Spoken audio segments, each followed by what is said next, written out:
have 33-34 on as practice pair. Also, Jeep Grand Cherokee in the side lot on the north end. Your trunk is open. Jeep Grand Cherokee in the far lot.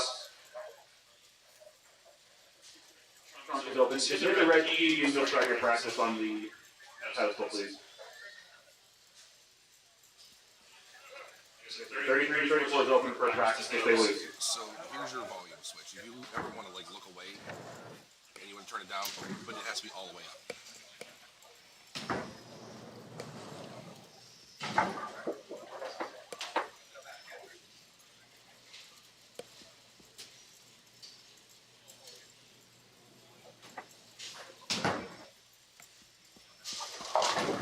If you're ever bored and want to come up and BS with Tommy while you're warming up, by all means, you're more than welcome. He's doing most of the play-by-play stuff for the files. If you ever want to come up and watch your match or BS with him during a match, it's all you. Pretty much since I told you and Frank, if you ever want to do that, have at it, because also I don't think both of us are fitting in. So just jump up on the other side of him. No, I'm just not standing there.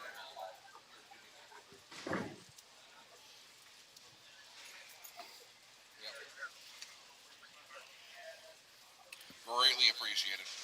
So you can climb to the other side of him. Tommy will scoot in. Skinny thoughts, Brian. I know how that works. Skinny thoughts. Oh. Yep, modified Stepladder, so this is 15. So you're going to hear each other in that one, but you're going to have to almost eat the microphone. So just keep that in mind for both of you.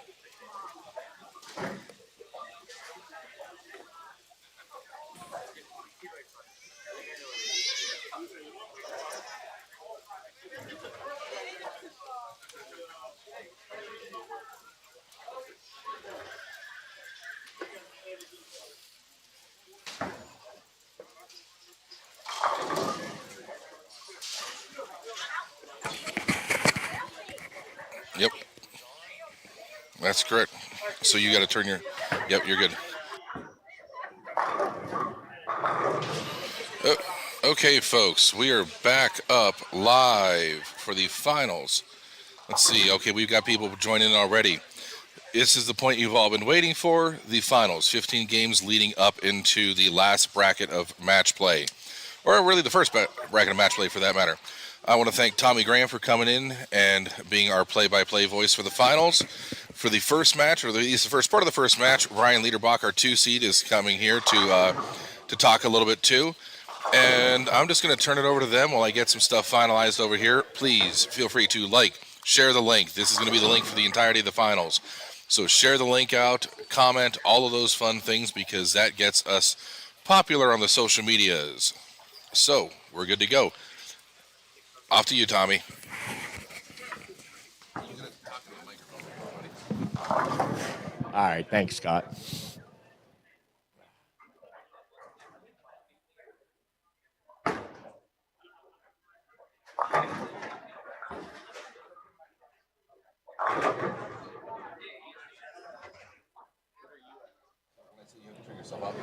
They're both up. Okay. All right, we are on and ready to go.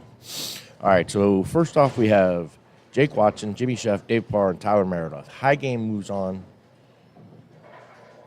in a one-game, I guess we could call it,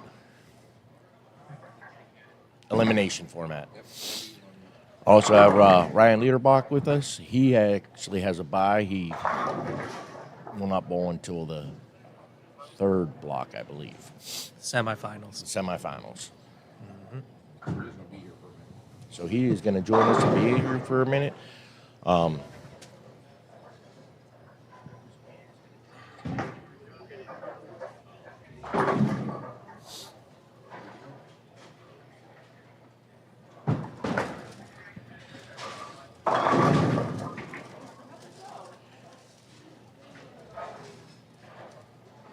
With Frankie Testa being the leader, he picked the medium pattern, which is the pattern that we just came off of.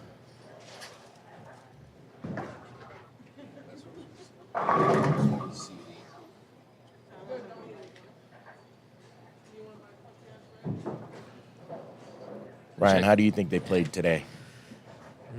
Today, I'd say that they were. I wouldn't say that they were tough necessarily. It was just the carry was just a little bit more lower than it was yesterday.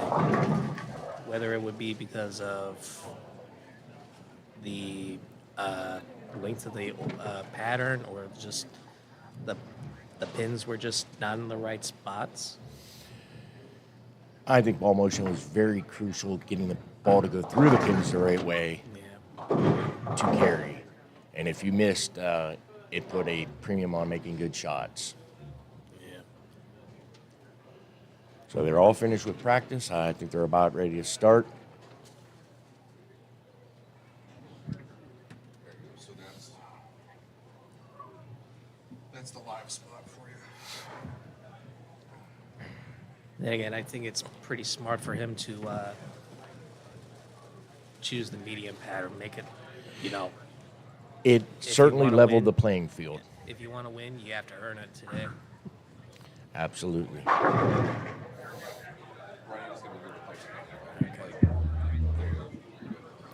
Probably should have been moving that tripod. That came in real loud. Or you can just pull the Tommy and just hold it too. Yeah.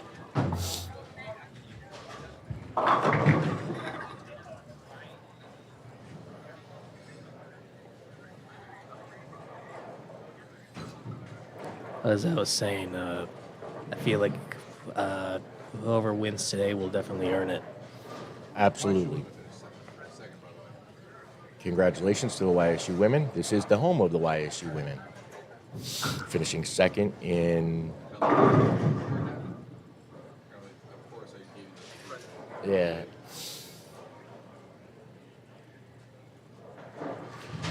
All right, first shot. Jimmy Chef. Yes, they were in Delaware today. The Delaware, the Northeast class. From what I remember last year, Jimmy Chef, the runner-up, he had a heck of a climb up the ladder to make it to the finals last year. With it being 15 people in the step ladder, he's got to go through a lot more people. Absolutely. This is going to be a war of attrition also.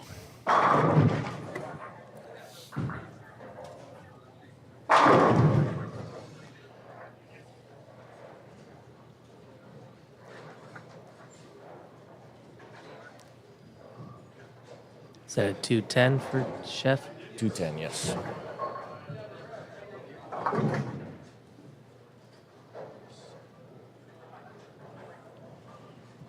Like I said, the pattern for me played exactly what he just did. If you got it a little bit, if it wasn't steep enough, it never saw it. If you got too steep, it oversaw it. So, yeah, it was not fun for me.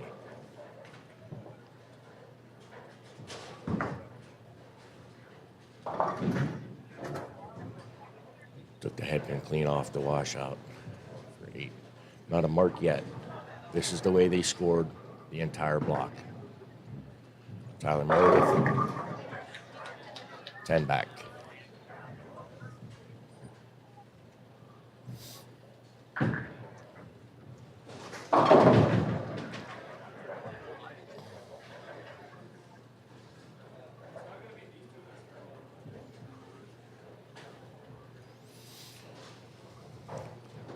Looks like David Parr looks like he's throwing a purple hammer.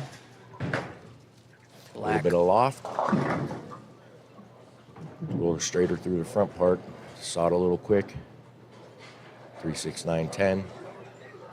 In my opinion, one of the most difficult spares to make.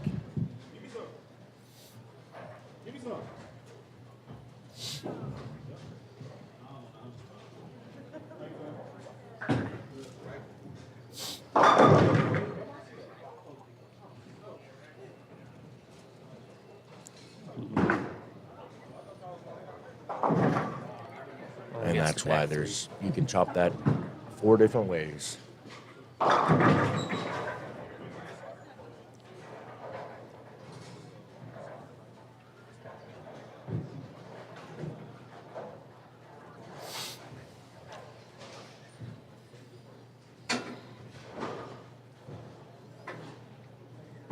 Jake coming up on the right lane.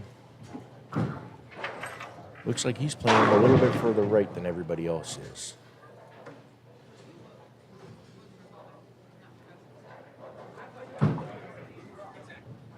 A little bit further right.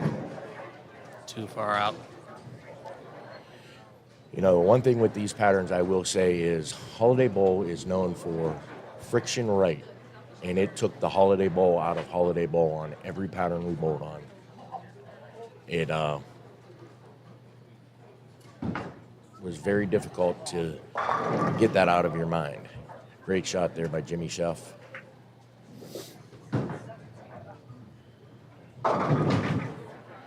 Especially being a local bowler and you bowl here a lot.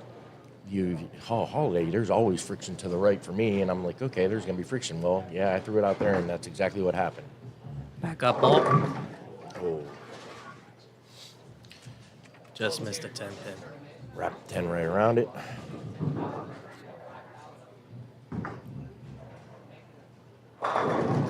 Believe that is an optimum idle for Tyler. Tyler. Tyler was a little deeper than everybody else, which he always is.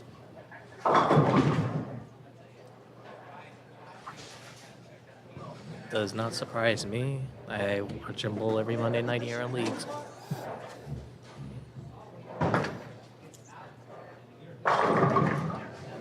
Great shot there. Believe he's throwing black hammer. Then again, I'm colorblind, so Yeah, I think you're right. That is black. Can't tell what Jimmy Chef's throwing. It looks like I can't see it.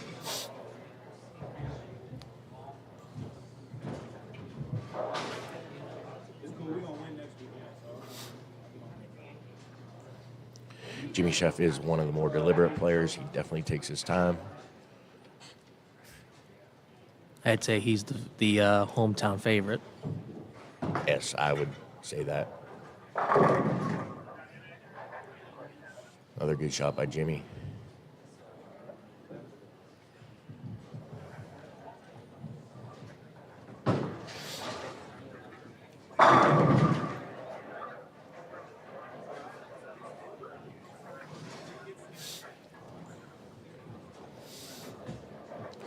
It's great to see the bowlers discussing the lane pattern, the way it's playing and what they're doing. They talk to each other, and so they know what adjustment to make. Again, I think that he's a little further right than anybody else, but has a very good look.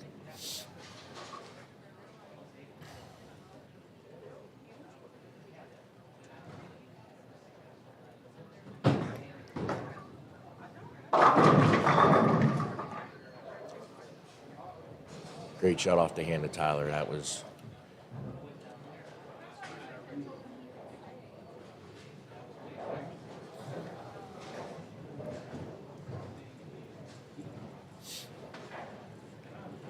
seems like they're kind of settling in now. You know, in the first couple shots, you get the jitters. And the pattern is so demanding, it makes it, you want to force it there, and if you force it there, it just doesn't react the way you want it to.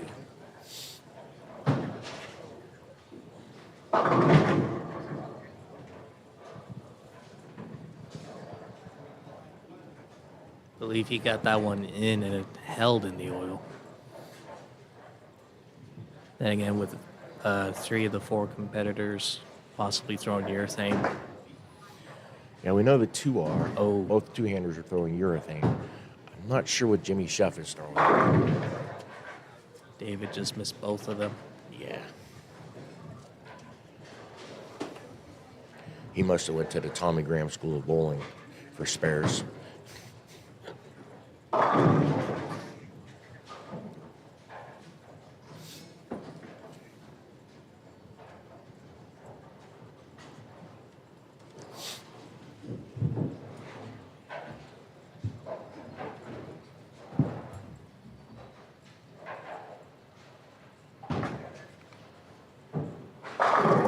Really back. good shot there. And this pattern definitely made it where every style of bowler had a look. But you had to make a good shot. You couldn't just, it wasn't a spray and play.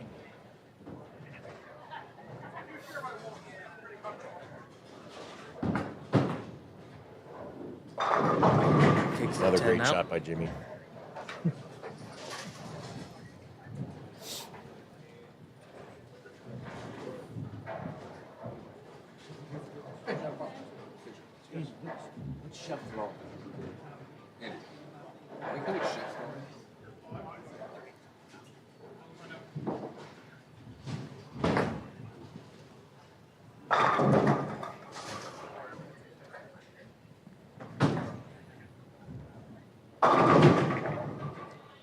It's almost like David's just kind of throwing it through everything and not, his ball is not seeing anything. No friction at all.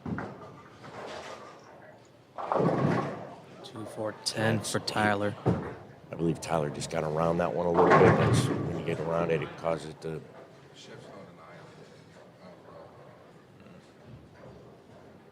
not see it proper.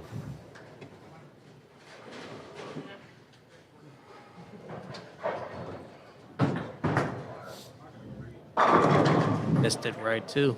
Yeah. He has to get out of the urethane, and I'd say he needs to do it now.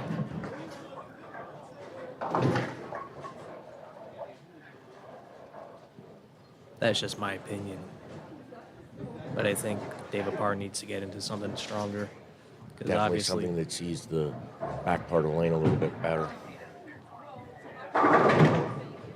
after all, this is just one game, one man Right. moves on, It's one game, one man moves on. Chef's on the Ion Pro.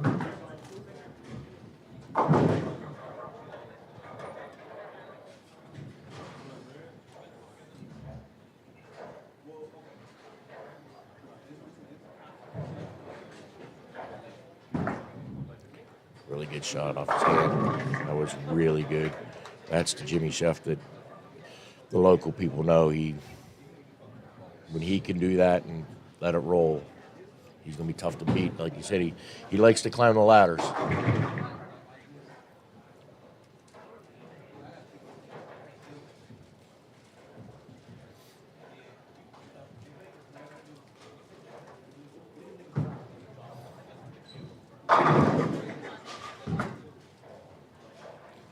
Fell off on that one. 1-2-10 for Jake. Tyler goes through the face. That Leaving one at oversaw 3-10. it.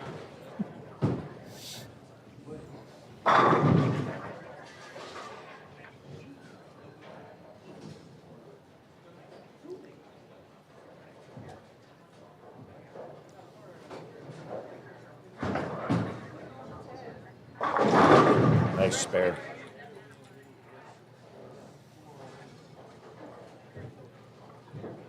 It's amazing what these young kids can do with a bowling ball, two hands, back it up.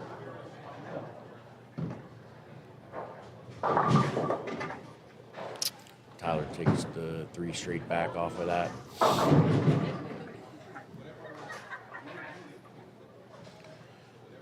Jimmy Chef is definitely in the driver's seat.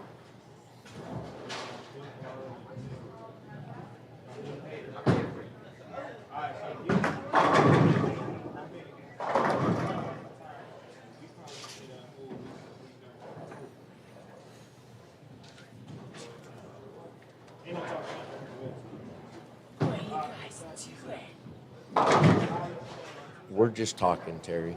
Giving some play-by-play. Giving some play-by-play. The Princess Terry Hefke is trying to interrupt our programming. Give me a hard time. I wouldn't expect anything less out of her. And of course it would be.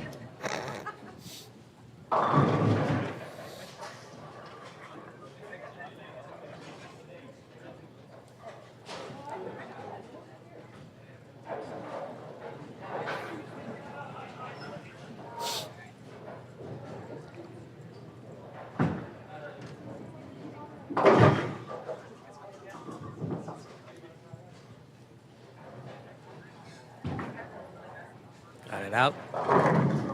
Came back. Came back. Now when he was really up the back of that, got that ball going forward, and rolled really good. He needed that to stay in the match. Jimmy Chef's still in control here.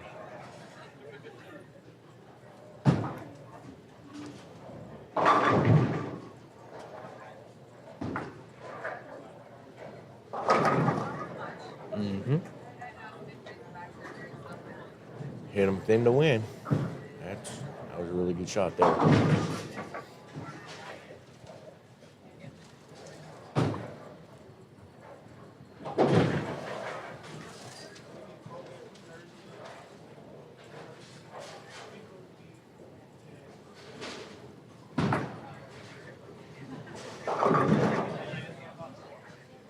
So then if he tries to get it to the spot early, then it just picks up. It just picks up too early and just much to go.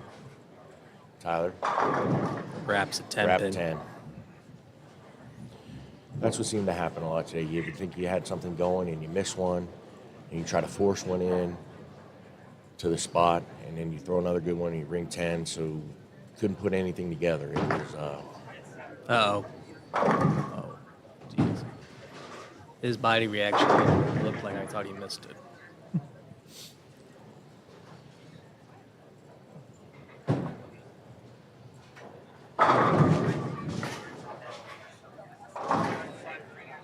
Deadwood, Deadwood 19. 19.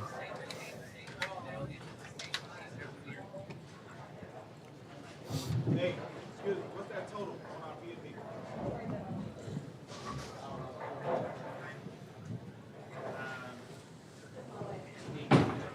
You mentioned earlier that you were amazed that everyone was like trying to help each other with movements or ideas on how to play these lanes. Do you see that as like like a vast improvement on how like sportsmanship has evolved over the years? Do you think that other people would not have taken that opportunity to help out the other competitors, even if it cost them the match? To a point, yes, but to a point, no. Yeah, I mean, you're there to do the best you can do, but I was always brought up that you encourage your bowler, you help them as much as you can, and hopefully they return the favor. But you just want to do a little better than them, but you want them to see the same thing you see.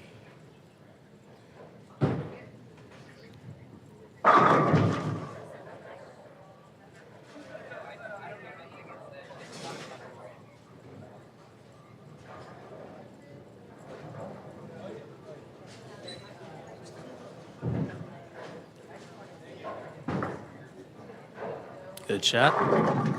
Great shot by Jimmy Chef. He's got a really good look.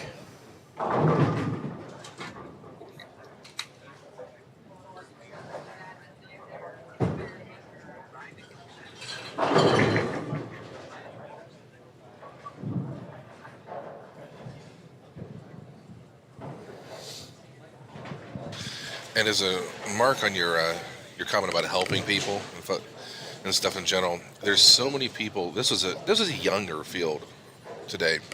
I think, Ryan, I know that you bowled collegiately, you bowled the high school side of things too. I think just kind of like that teammate support makes a lot of people feel more comfortable. Yeah. Like, it makes it feel much more at home. So again, like you're more inclined, and this field seemed to be really that way too.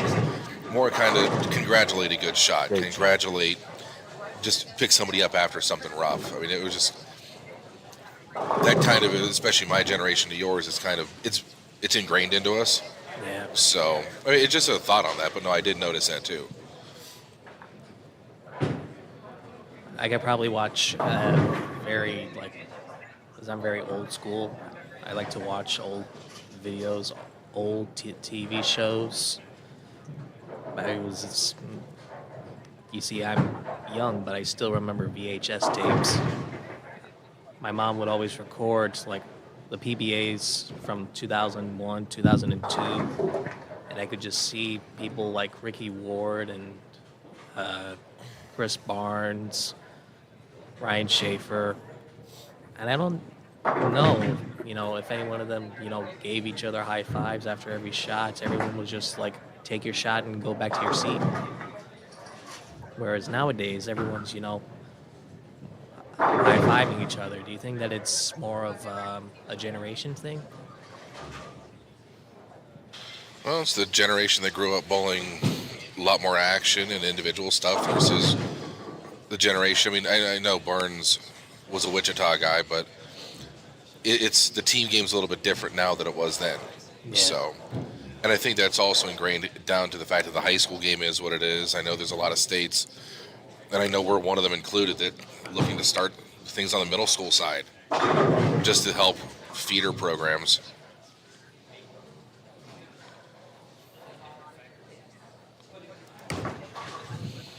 Because I know, Tommy, you coached, and I'm sure that especially your generation would have had some fun teams in your youth. Oh yeah, I've always been known as I have fun no matter what I do. I get excited about things. I still do, and I pass that on as we should. I mean, to me this is a sport that I love with everything. Oh, what a my break by Jimmy Chef.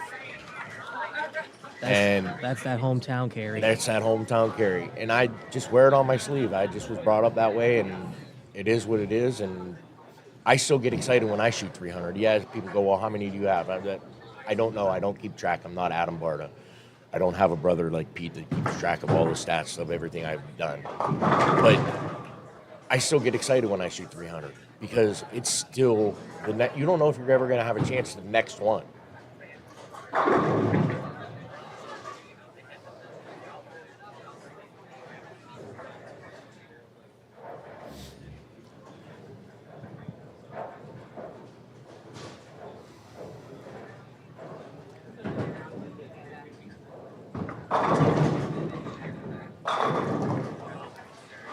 Great shot there by Tyler. You know, it's getting a little later in the game and that swing gets a little freer. Nice spare by Dave there.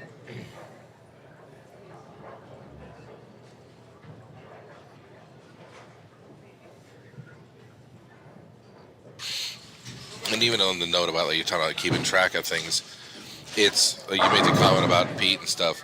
It's nice having a family member. It's nice having family that gets excited for you, because I know, Ryan, I know your dad's out here, everybody's out here all the time. I mean, our dads coached high school against each other, and it's been, good grief, it's going on 6-7 years since I lost my dad. So it's great shot. There's a reason to be excited about things, because you never know when it's your last or the last person, loved one's going to see your last, things like that. So enjoy it. That's the thing. Enjoy the wins. Enjoy the little stuff.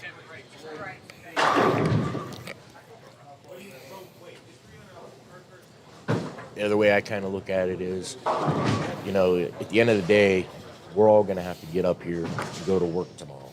We're not doing this for a living. Yeah, we're making some money at it. People are making money on weekend things, but we have to get up and go to work, go to a job. So it's great to do great things.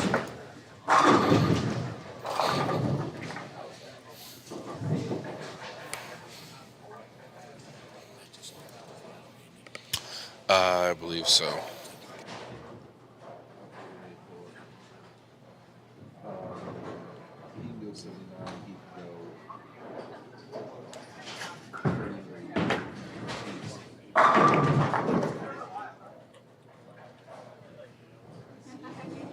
So this first match is over. Jimmy Chef is all already out. Just keep it Sure on the they're gonna lane. keep finishing. But great bowling by them three. Tyler, David, Jake. I think we will see these guys a lot more.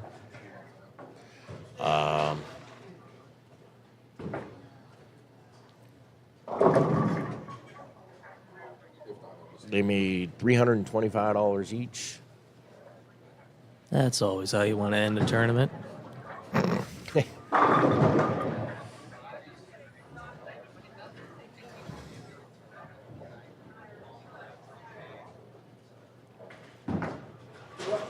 Chef pured that one. Wow. I always call him the mailman as he delivers again. Absolutely.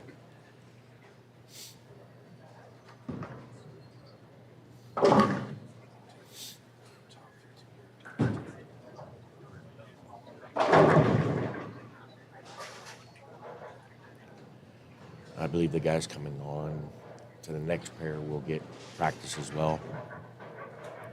I believe everyone's got to get some practice shots in Yeah. on the next pair.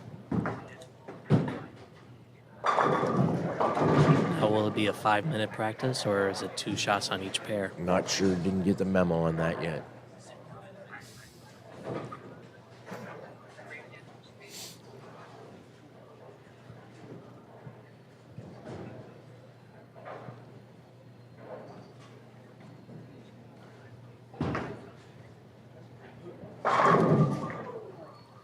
Now, I know for most of the guys, they were like pretty much out of it after frame 2. But do you think that there could have been anything that could have done differently to have a better chance of winning? I think they attacked the lanes the way they attacked them all day, and they just played exactly as they did. And if you missed, you missed. It just wasn't meant to be for some of them.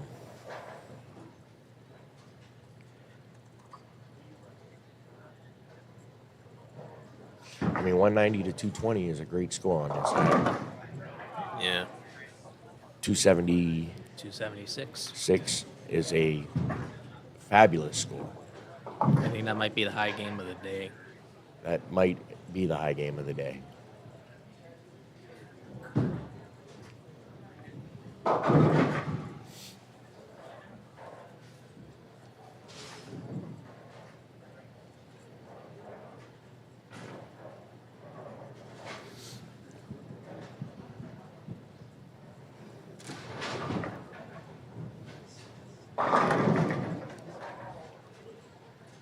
What was it that I said about, finishing to the tournament the right way? Yeah. Pocket 7-pin, then goes stone 9. Yep. Sorry for your luck, I guess. But he did try a different ball on that shot, and I think he kind of saw the same thing that he saw with the other one. Just it was getting the ball to go through the pins the right way, and Crazy. that though. game Jimmy Chef found a way to get that done.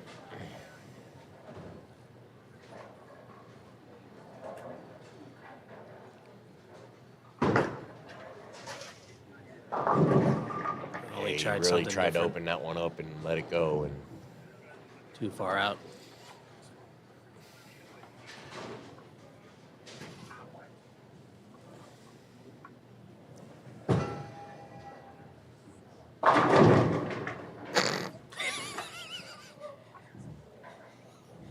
Someone just messaged you telling you right now that Chef was throwing that Ion Pro.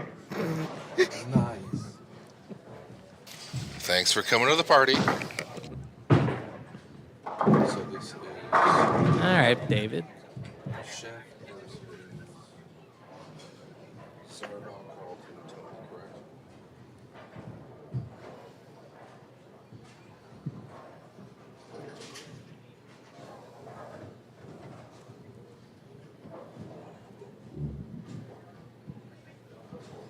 I could not type Throckmorton until this point. Now I'm like flying through. There were some names in this tournament. yes, there were. Now, as they're finishing this matchup, he I opened do up want the to take a dangler there. chance. Yeah. And great shot. That's the equivalent of birdieing the 18th to break 100. That being said, our top 15 after qualifying are scrolling across the bottom of the screen right now. Congratulations to those three. Congratulations to Jimmy Chef on advancing, and David, Tyler, and Jake. there you go, and Jake. There you go on their top 15 finish. I do want to take a chance. We will get a full list of the sponsors before we're done with this, but I do want to take a chance to thank a couple folks involved in this. They're getting ready to practice on that one, so we are going to take this, and we're going to go ahead and catch this wonderful banner down at the end of the bowling center. Here, thank you to Motive again, Carl Kramer, local pro shop operator, made sure went out of his way to get us a sponsorship. The Motive's a title sponsor for the second year in a row, so we greatly appreciate them. Like I said, we'll get a full list of the sponsors, but the other group I do want to thank. This broadcast, this stream is brought to you without, or is not brought to you, I should say, without the extreme help of the fine folks at PTZ Optics and their camera equipment and vMix and their software. That's what's helping us get this out to you folks throughout the day. So, Carl and Motive, thank you so much. Like I said, I'm going to go get a full list of the sponsors so it does not go unmentioned. But that being said, we're going to get ready for our next coming match here, which, let's see here, current match, there we go. Jimmy Chef will be taking on Chucky Zarbaugh, Carlton Chambers, and Tony Throckmorton over on 21 and 22. And the camera moved over here a little bit.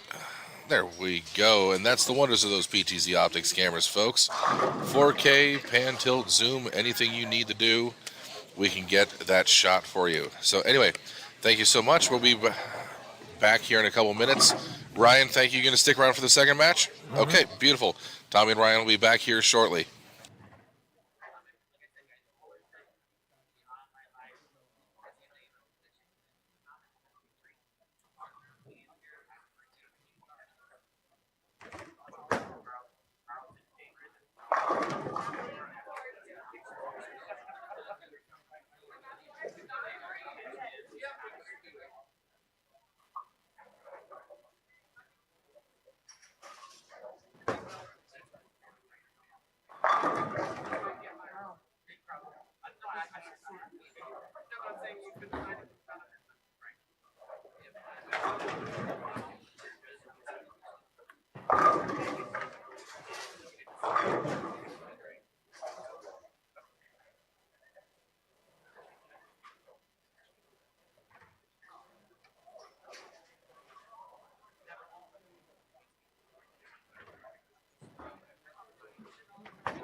Practice that.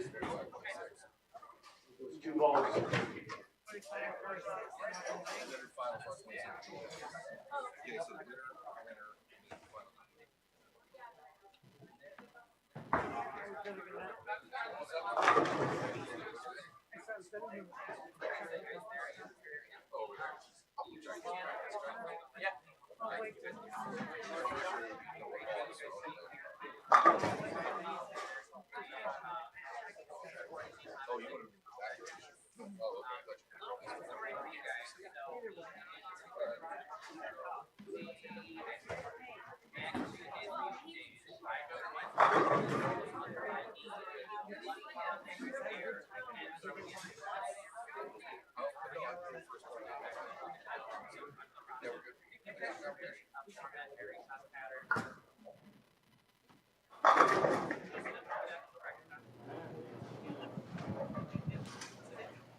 Right back. All right. You guys are set up and streaming.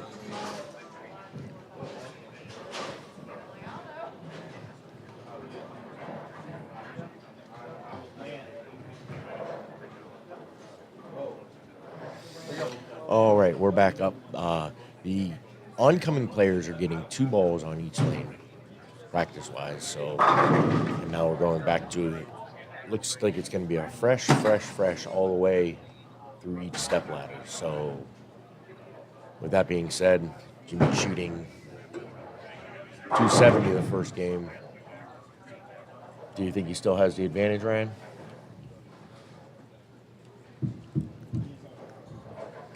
I'd say he does.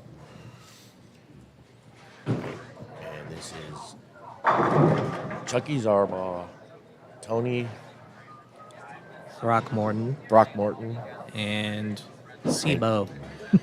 Carlton Chambers.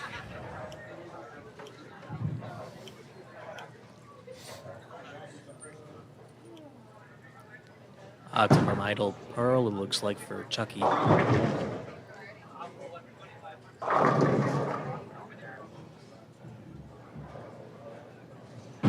Chucky goes high. This is 6'10". Looks like he had that one a little bit in front of him. A little too straight. That ball just reminds me of cotton candy.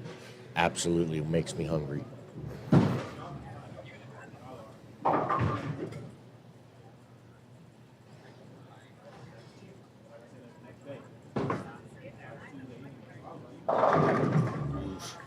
And that one hits a little more.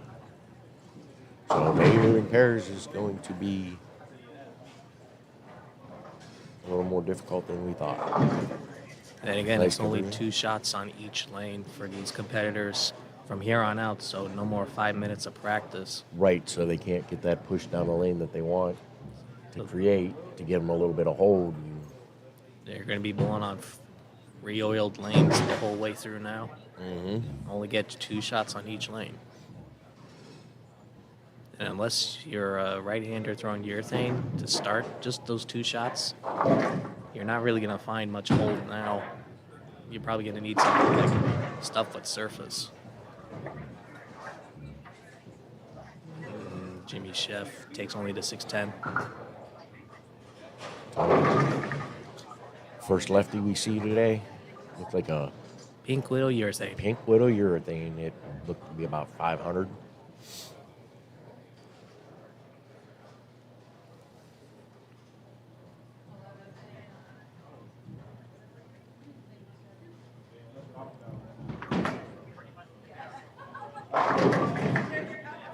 Carlton is a 10 pin. He's probably Good going to shot. be. He's probably going to have the most open angles out of anyone here today.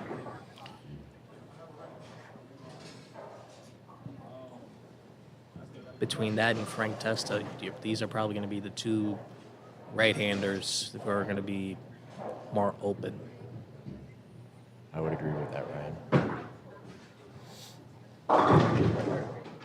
Well, you got Miko Walker in there too, so Miko can open it up a little bit. Carlton with a spare. Chucky up on the left lane.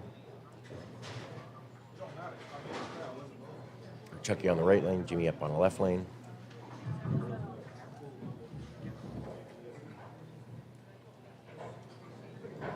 The stream froze for a second. It's just them standing. A little different ball rate, and that's how it was going pair to pair. You didn't know what. You kind of stayed in the same spot, and then you threw it there, and it didn't do the same thing. You're okay. Great shot there by Chucky Zarbaugh.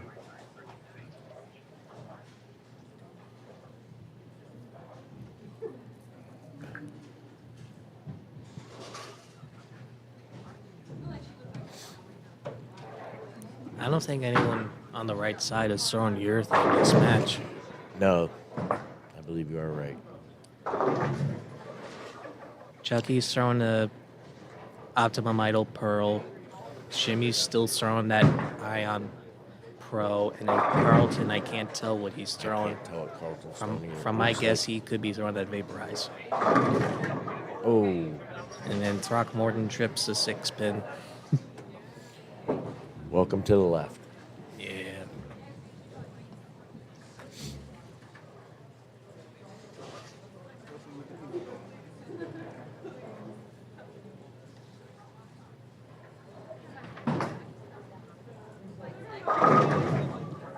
Strike by Carlton. Carlton doesn't get cheated on it, though. He definitely gets a mitt full. Mm-hmm.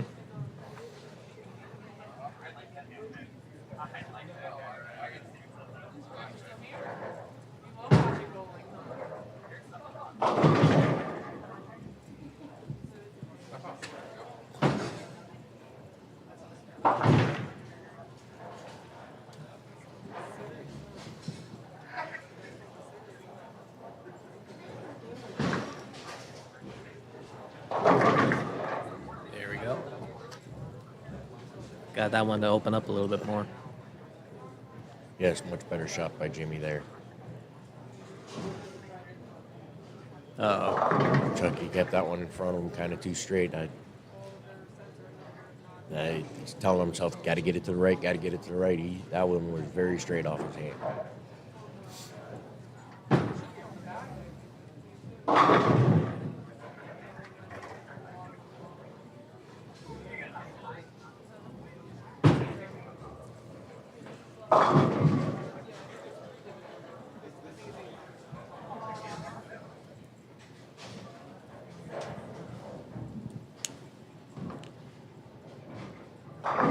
Spare by Chucky.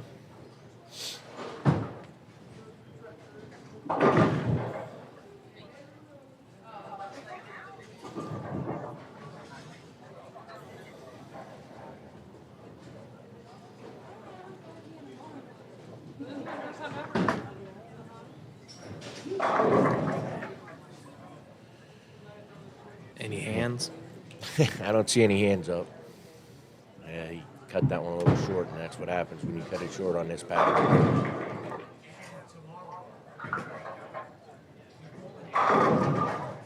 Tony with a 3-bagger. I think you're pulling out.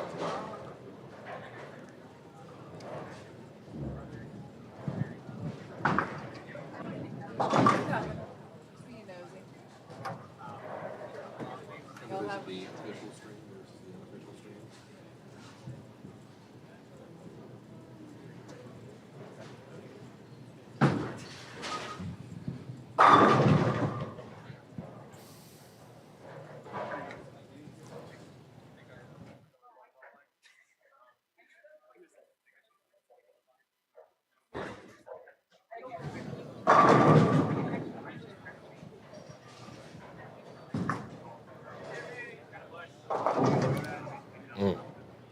Big trouble for Yeah. Jimmy.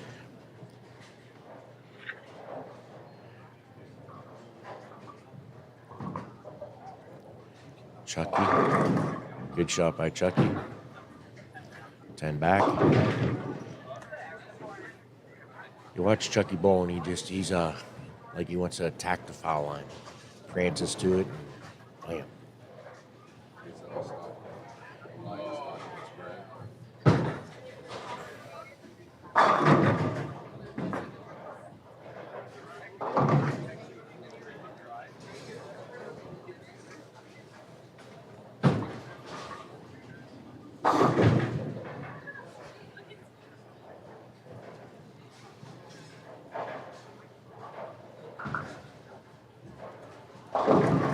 He's 7-9 for Throckmorton.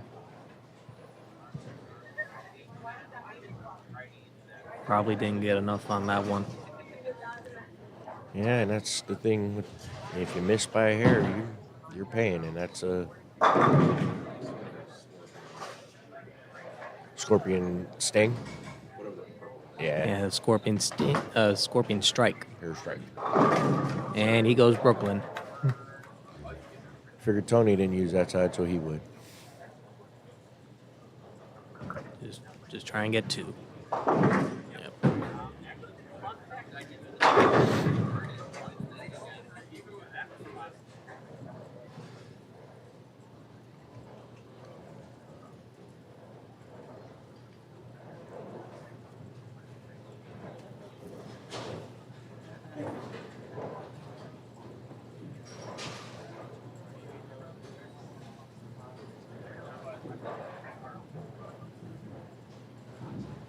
See if Chucky gets this going right. That's definitely right. Great shot there.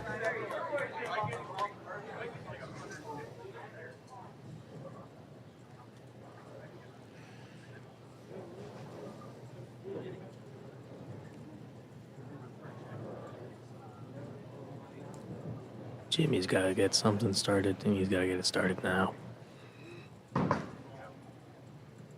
There you go. That's a start. One to start with. It always takes just one to get you going, right?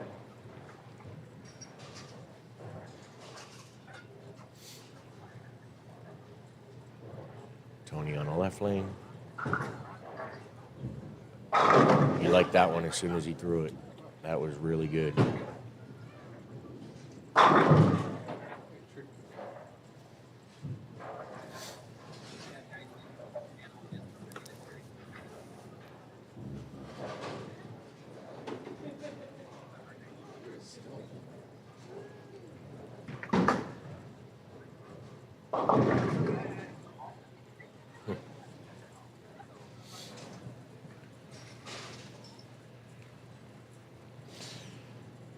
I don't know if Frankie could have picked a better pattern. more demanding pattern to, like you said earlier, Ryan.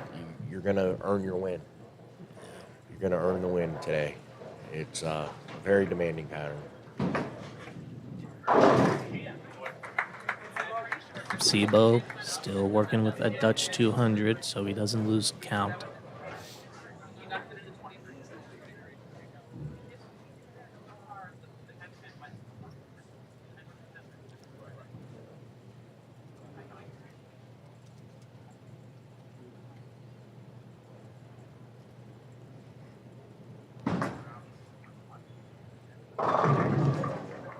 He just can't get that left can't lane. get the left lane. It just like it wants to pick up and go. See how Chucky does here. Bam! He attacked it. That was a great shot, Chucky. I believe Chucky finished second last weekend in the Warren Challenge, which is Warren's version of our Youngstown Masters. So great bowling to him.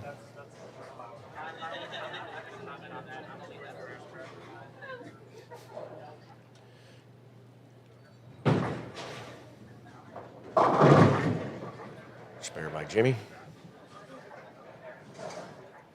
Tony up on the right lane. Still anybody's match.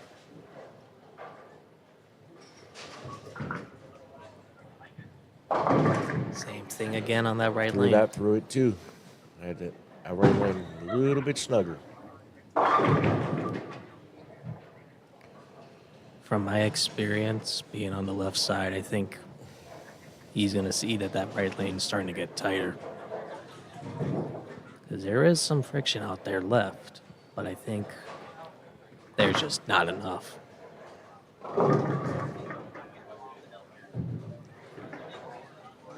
I'd say Deep in for Carlton. Tony's got to make a move left on that right lane. He's fine on the left lane. It's just this right lane's gotten him twice with the splits. And he's paid for it both times. So through 6.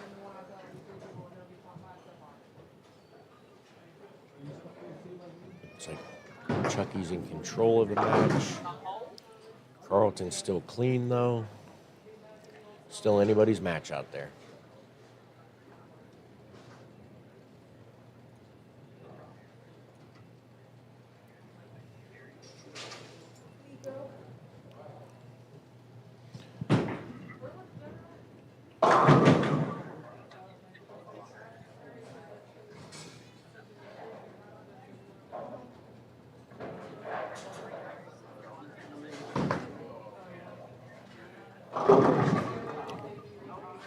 Light 2-pin.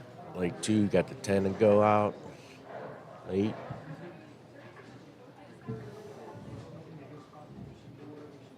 Big shot here.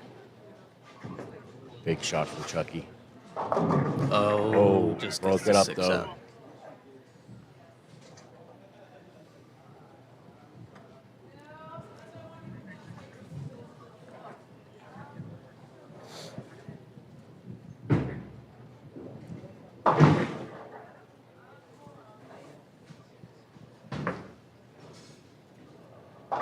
Spare by Jimmy. Princess Terry to bother us again.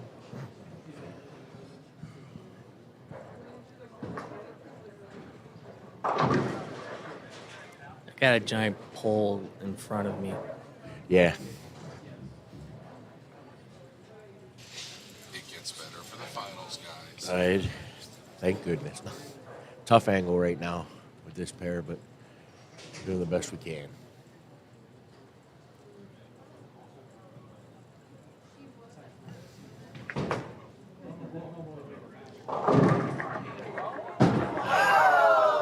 Carlton hit the backdoor strike. I believe that is the stealth hybrid that he's throwing. Yes. Senior strike right there. I didn't want to make that joke. The senior carry. Hey. There we go. He Little wanted that enthusiasm. one. He wanted that one. Like you said, he was up on his good lane. He Yep. needed that one to stay in it. And he, unfortunately,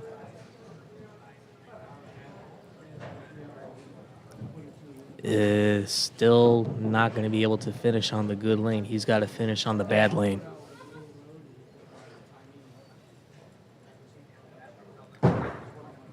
Right now, max scores are 238 for Chucky, 239 for Carlton, and 231 for Tony.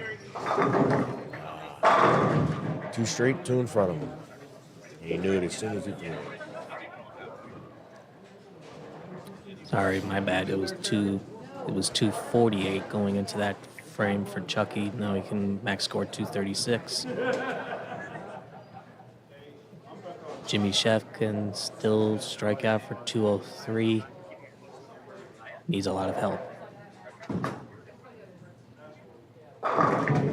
Good shot there by Jimmy. Like I said, later in the game, your swing gets a little freer when it gets to the point where you think you have no shot, but you still got a shot. Especially on this pattern, Ed. Anything can happen. And in spite of Carlton's bad look right now, he's somehow still got the lead right now. Yes. And I don't mean that in a bad way, but I just mean he's missed a head pin a few times to the right. He's gotten a few very lucky breaks.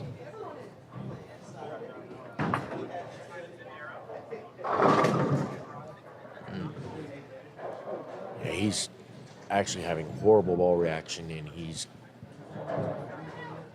in a pretty good position to still win the match. This is a key shot right here of the match. On his bad lane. Got that one. Wow.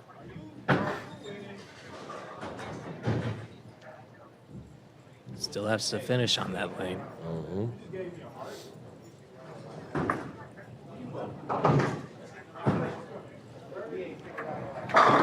It's still clean.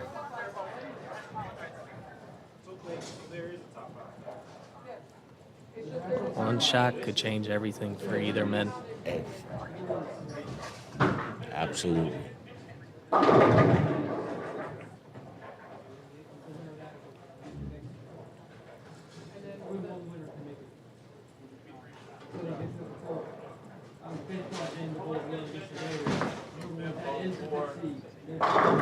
Oh, that hurts. That one kind of Katie bars the door for him.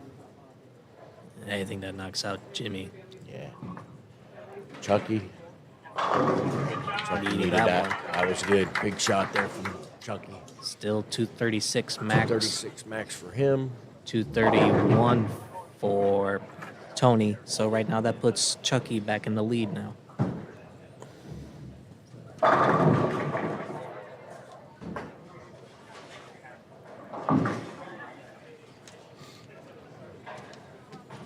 Jimmy's max score is only 183.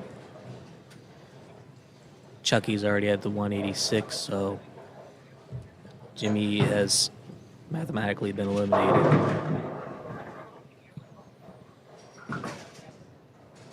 That was on his good lane. We knew that one was going to be money. It's coming down to a 10th frame there. Sibo has to find something. He has to find something now. Yeah, this is for his tournament life right here. There it That is. one. Never know. It's always about one shot. Just got to do that 2 more times and hope for the best. Yep.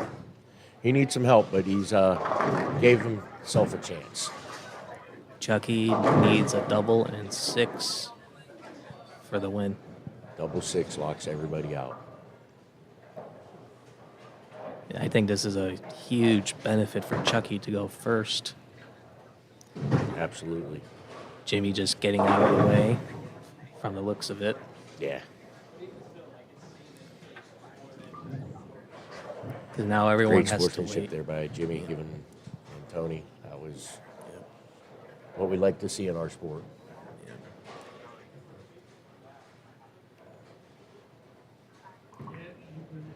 Uh-oh. That was big. He didn't like that off his hand, though. And from my angle, it was tough to tell. But he did not like it. No. I think that knocks out Carlton. That knocked out Carlton there.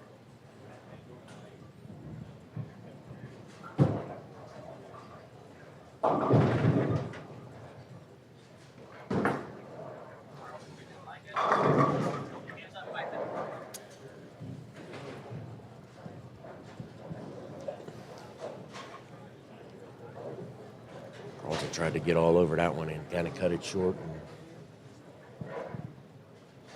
left turn, Clyde.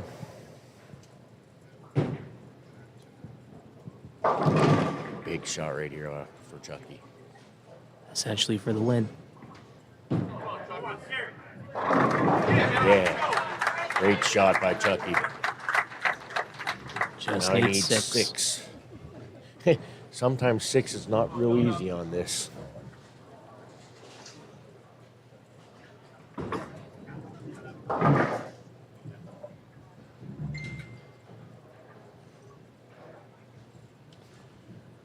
He's in.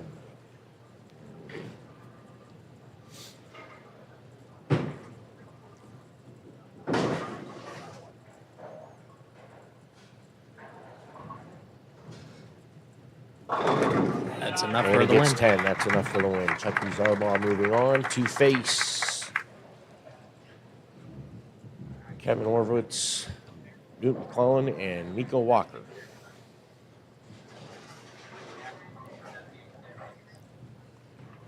Great tournament by Tony.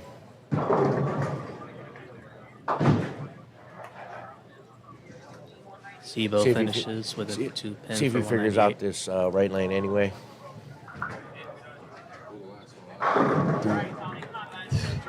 Yep. Hold on, so it's Chucky versus 7 and 8. So he faces only 2 people It's a next. 3 for 1. Oh, it's 3 for 1? Okay, so it's Newt and Kevin.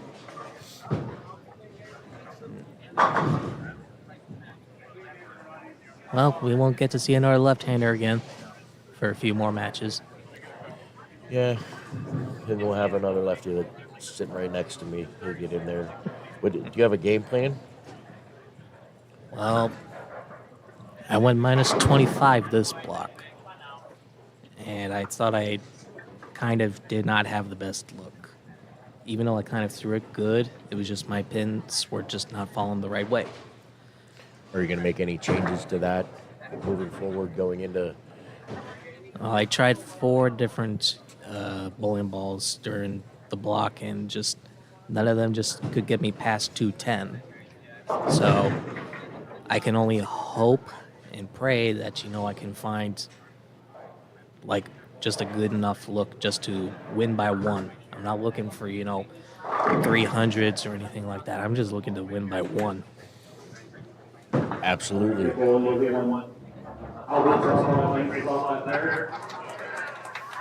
Albert Zarbaugh. That's awesome.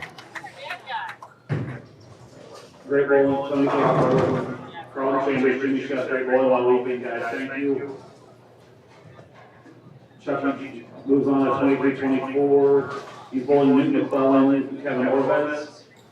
Again, 2 balls each, 2 balls on each of them, guys. And whenever you're ready, we're ready to start. We'll be back in a few seconds. There we go. Okay. Yep. Oh, sorry. All right, guys. Let me know if that angle is good for you.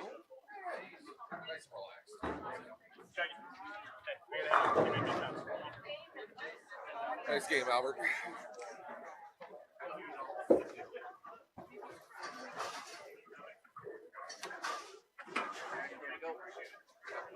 Now we're gonna get a look here at Oh, great. I'm gonna have to mute this.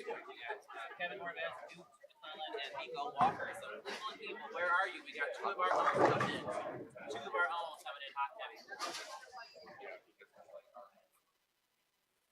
Yes, great going to Tony. I know he's mad at himself, but he'll be all right. He goes well all weekend. He is way higher than a lot of other bowlers, so he should not be upset at himself. He cashed a very hard tournament, so.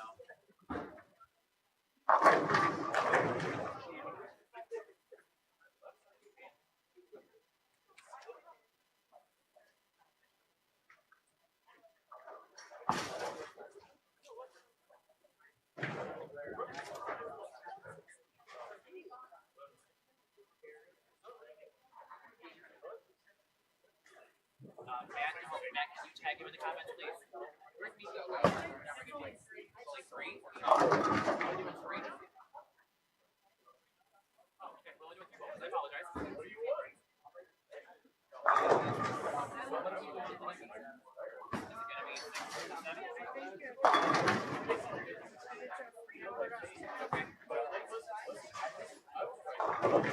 Dan, you wanna hop on and tag your boy in the comments? So we're gonna see some more urine fair as Kevin is throwing the front daddy.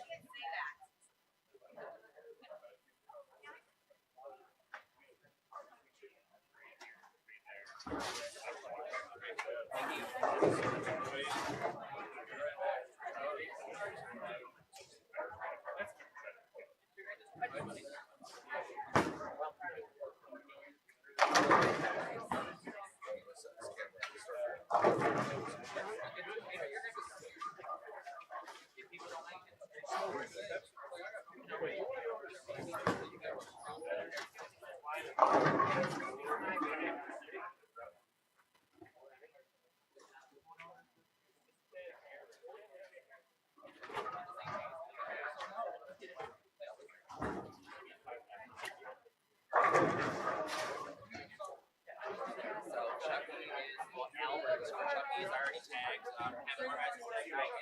Dan Higgins put on the comments that he's going to. That's Kevin Nicole. And I like guys, I'm sorry. So only Kevin is coming into this match. Not Nico, not yet. Bowlers get 2 shots on each lane. I'm still trying to play with these people here. Let me guys know what's good for you. There we go. Here we go. So I think birthday. Let's see.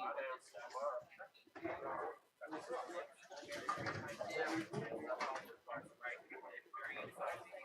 Arrow. Let's see what everything does here.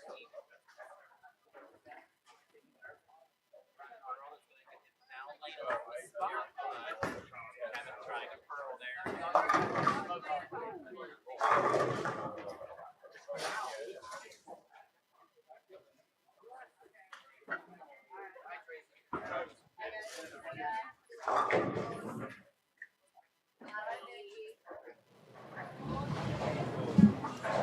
All right, here we go. Now this is a match of 3 with 1 moving on.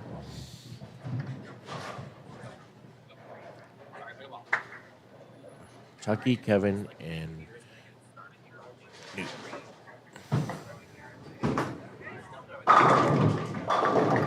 Newt with a strike to start, and he's a lot further right than anybody else we've seen so far.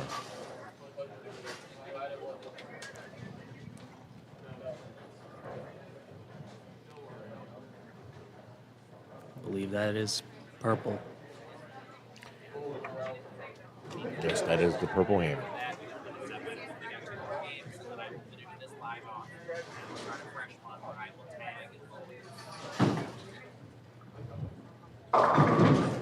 Let's see how moving pairs affects Chucky. See if it affects him the same way it did Jimmy Chef. That one got left on him.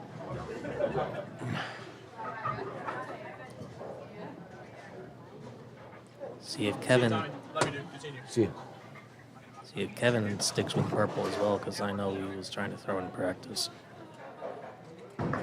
Nope.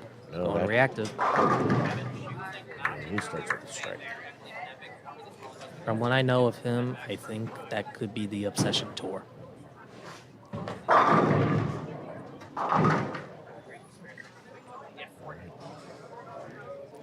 Chucky with the spare. Of course, I can't tell from up here. From what I've known from him to be able to throw in the past.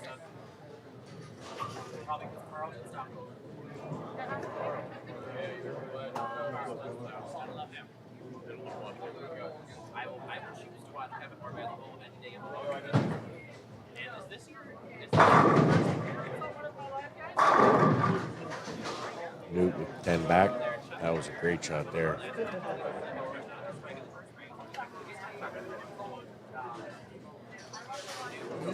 deciding to stay in your thing? I believe that is a dark mode that you haven't seen.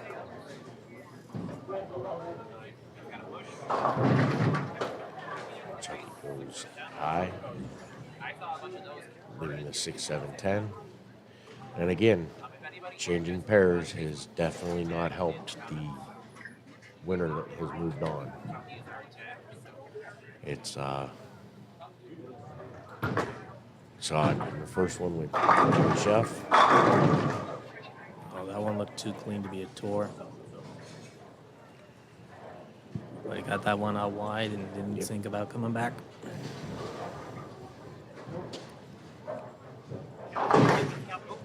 Get 2, move on, try to regroup here.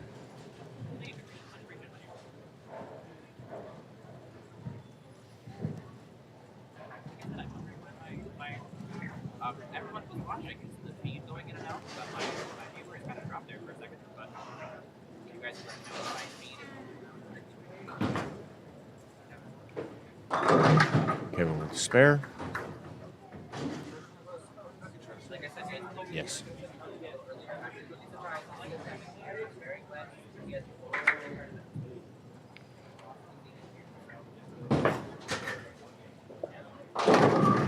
Newt carries the 7-pin late.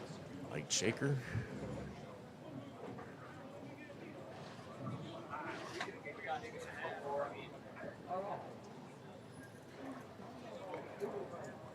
All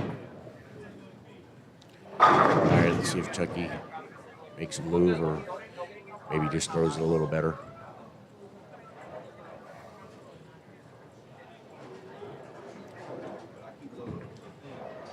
That got wide. I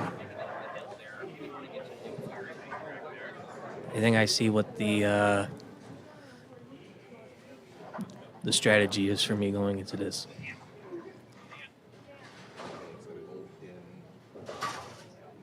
Dark code. Ah, Kevin is throwing the dark code. Got that one left. Maybe 5-9.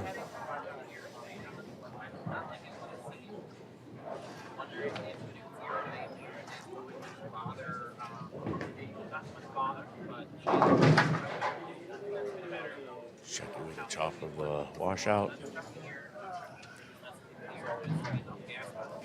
I think I see a strategy against my matches. All right. The way that I see it is the right-handers only have 2 shots on each lane. And it's only one other right-hander on each lane. And it's basically just going to be like a left-hander versus a right-hander. Everyone's going to be on their own. I don't know if... Nice shot by Nuke with a nuke. You got to wonder, as they move pair to pair with only 2 shots on each lane going forward with less and less bowlers on each pair, if they're going to be able to make the shot for themselves, especially as they move from pair to pair. Because And there was a good shot by Chucky. unless you have a good look on the on the fresh, and you can keep that look going from pair to pair, I think keeping that look from pair to pair is a different thing.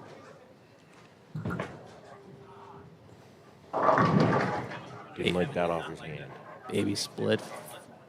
310.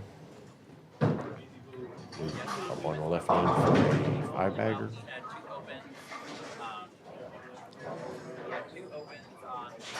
Those who can throw urethane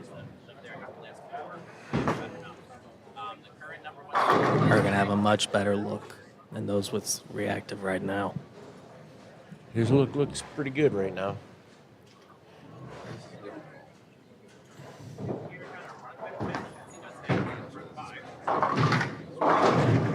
Kevin takes the 3 straight back. The closer you play to the gutter, I think that's the best look that you have. Because you can find that hook spot. And I think you just got to try and attack that hook spot. Newt's attacking that spot right now. Kevin and Chucky are not. They're trying to get it to the spot, but they're not playing up it right now.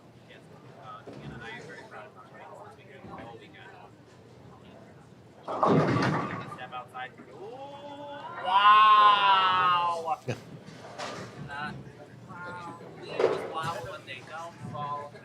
Bo used to say 9 degrees. That was about 15. 7/8. I'd say that's 15 degrees. It looks like Kevin switched back. It looks like he got a purple in his hand now. Yeah. And he moved right. Just didn't get it to come back. Yeah, just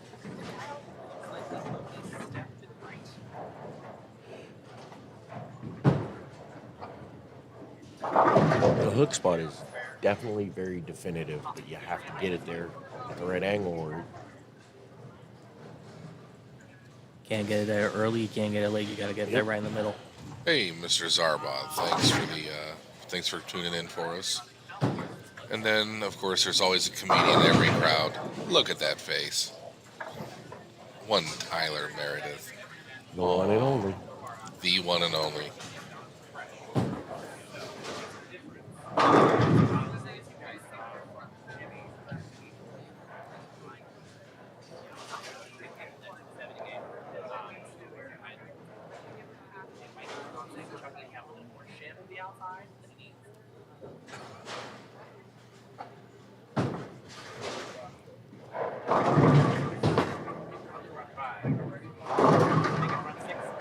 Newt with a rack ripper there. He is in firm control of this match.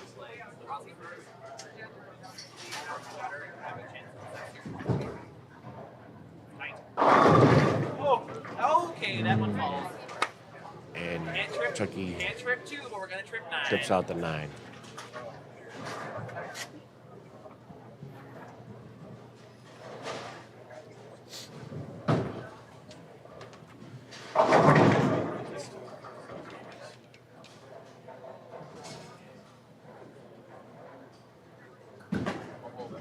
That's a better shot. Oh, never mind.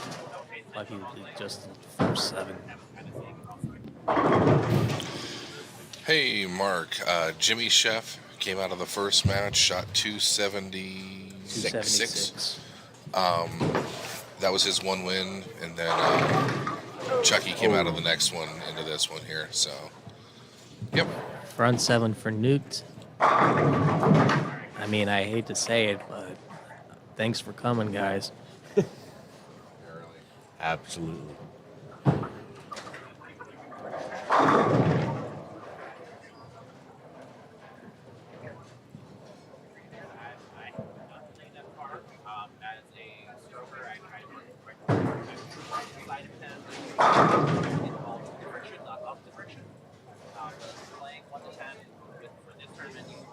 Let's say that Newt does win.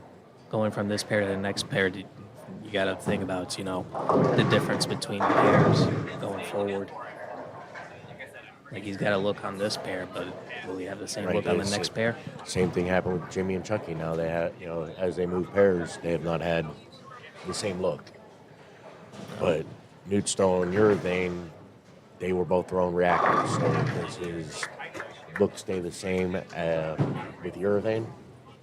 That's a good Urethane question. does control it, so you Yeah. should be. He's definitely controlling the pocket.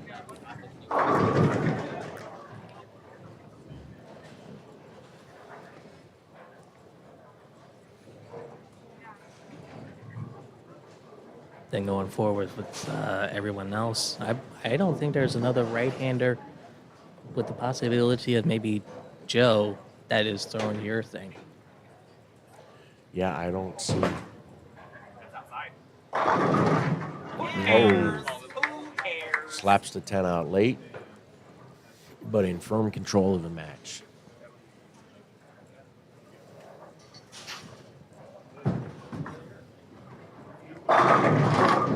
There you go. There you Chuck. go, Chucky.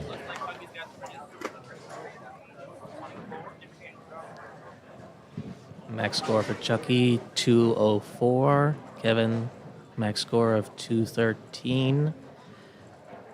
Newt, I don't want to say it because there's that thing called the announcer's jinx. Yeah, he's bowling well right now. Let's just put it out there. We will not Mike Flanagan him. I am responsible for 2 misses this weekend. I apologize to Miko for his 5. Hated that one. I didn't say it. But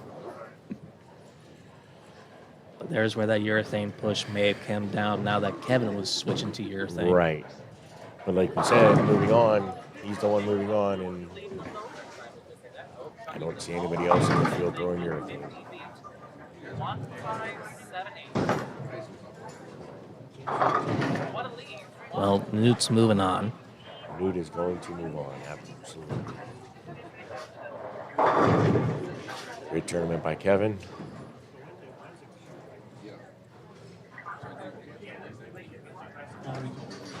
So I would be the one I'll be heading up during the Casey match. But You can have fun. You can go and take my nap out of here.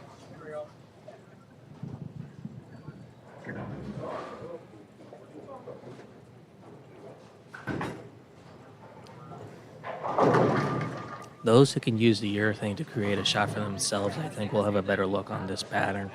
Which brings me to my strategy with Frank Testa being the #1 seed. He's only got 2 shots on each lane, and he does not throw a whole lot of urethane. My thinking is, if I were to make it to the title match, then it would be a case of him trying to find a shape with no urethane to help him, which brings me to my question.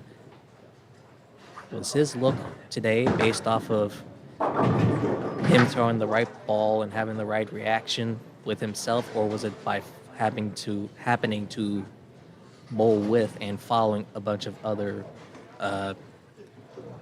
bowlers who are possibly trying to use the urethane, and he just managed to ride the coattail?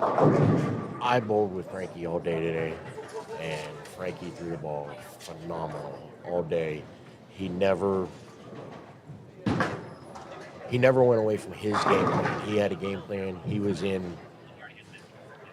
We were left of 20 before the end of the first game, and then he just kept migrating left, and he got it. He was able to get it through the front part of the lane, and the way that Frankie throws the ball, his ball really never saw the mid lane, so it got through it, and then on the back end, the ball went through the pins the right way. He bowled great all day. I think he had one bad game, shot 188. He left a 710 in the middle of a double Yeah. behind it all. So, I mean, he just did. Frankie's ball absolutely saw it great today.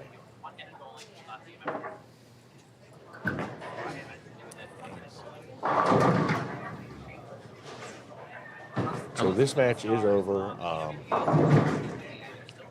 Newt is moving on to face.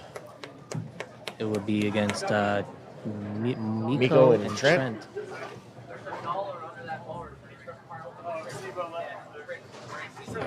So we're going to step away again for a couple minutes as they move on and move cameras around, and we'll be back in a couple more minutes. The next match.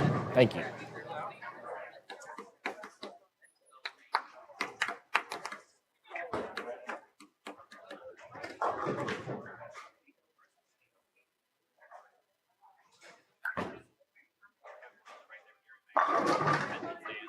Great bowling for Kevin and Chucky all weekend. 180 for Kevin. So we're gonna move again, guys. We're gonna get a lot here. So gotta get Bobby. Gotta get Bobby. Gotta get Bobby. All right, good bowling, gentlemen. Newt McClellan advances. He's going to be bowling Trent Mitchell and Miko Walker on 25 and 6. Winner of that match will go to the top 5 step ladder on 27 and 8. Again, 2 balls on 25 and 26 for the new game.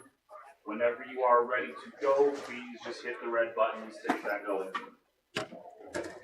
Kevin, Chucky, great bowling this weekend. Thank you guys. No, I'm just moving it. I'm just moving this one. I have an Android too, by the way. No, I have the big board. Dude, you're killing me.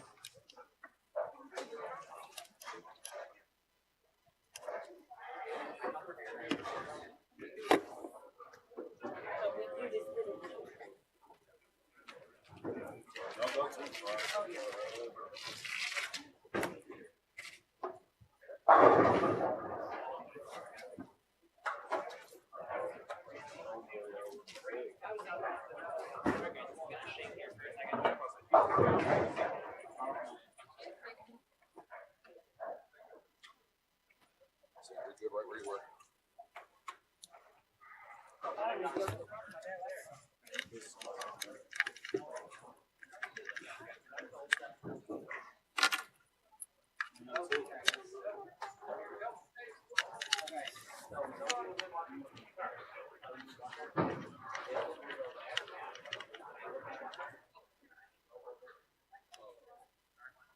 Stepladder from and I'm not going to share out as much as I did. Going into the next week, I want to try tag. Content following is done.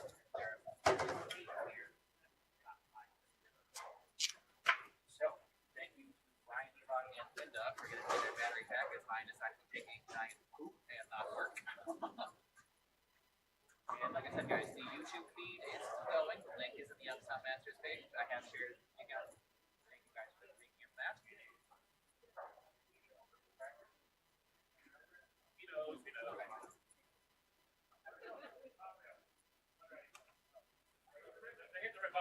hit the red button. Hit the red button. Two balls on each side. Two balls on each side. Okay, where does the second for Martez? Bow tag and Thomas, please.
You're supposed to tag him.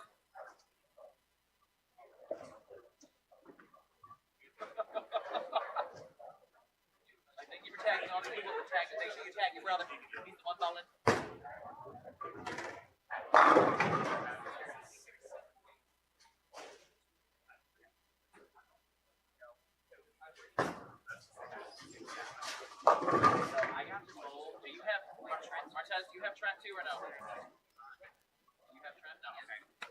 Okay, so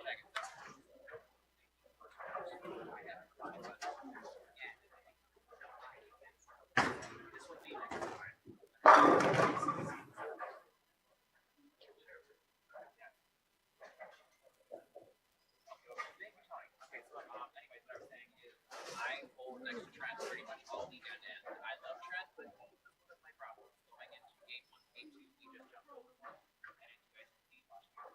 He is literally up to me. He is putting the gutter in his leg and then playing it. And that was part of my problem is I don't like to move the ball up. I want to play much far to the friction. And make sure I right all together. So going from game one to game two, the system they were playing was very hard. They did for me.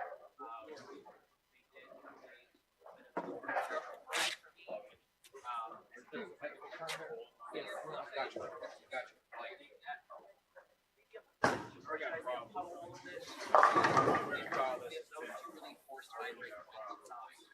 So I'll say that myself. But Trent is yeah, and of course we all know and love Nico Walker for the most part, so where am I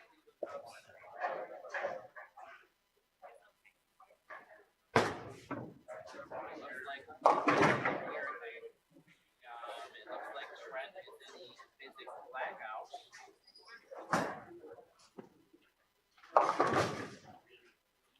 And Nico, I think he was in the inner pearl and the no doubt. Is that what everyone's on it? Big bite. The what? Big bite. Big bite. Okay, which I've seen like nobody throw that. I haven't seen anything. Mark, again, thank you for watching all weekend. Anyway, Tommy Graham and Ryan Liederbach have been gracious enough to lend us their time and voices. I think Ryan's going to go down and get warmed up. We're going to be ready to go here for this round of 3. Who do we got, Tommy? We got Miko Walker, Newt, and Trent.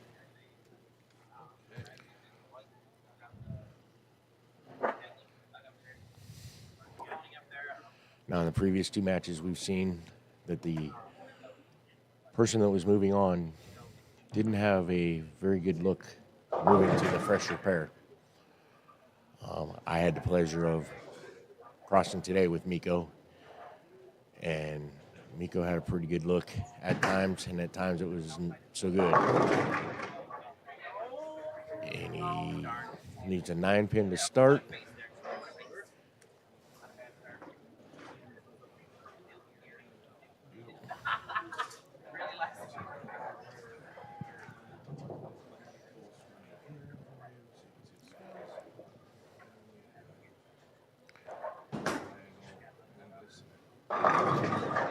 And Trent trips out the 4-9. So let's see if Newt, with his urethane staying to the right, pays off moving pairs.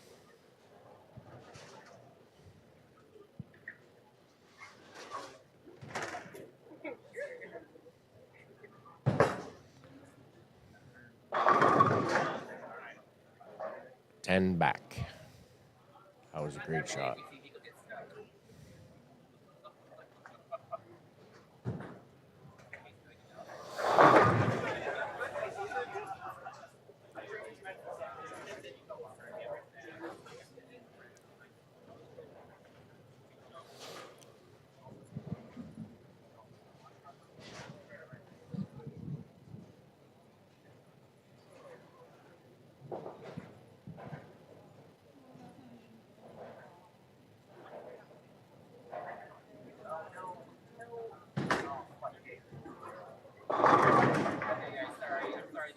Trent starts out with a double, very straight up the lane, straight up the boards. Miko seems like he's a little bit right to start. Got a little too far right, catches that hang.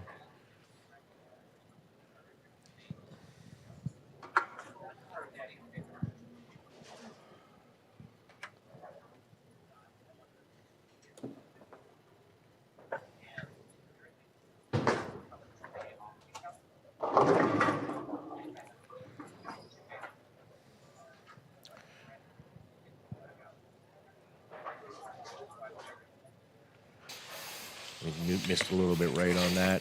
Caught that hang. 2-8 as well. Yikes.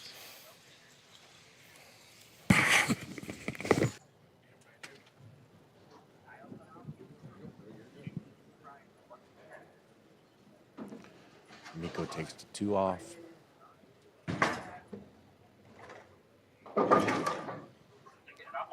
Newt with the spare. Okay. And Ryan is back. Went out and got some of his stuff prepped for his warm-up. And then I think he did a little bit of ball recon here, too.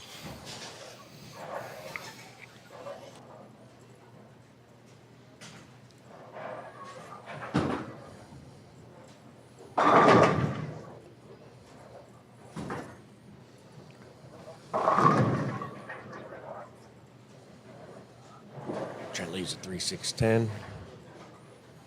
Trent, I believe, throwing a scuffed up blackout. He was on my pair to my right throughout all of qualifying this week, and he was between throwing, I believe, a blackout and the harsh reality pearl the whole time.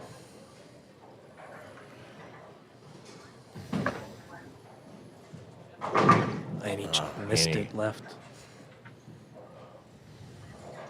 3-6-10, 3-6-9-10. Like I said before, probably the absolute hardest spare in bowling.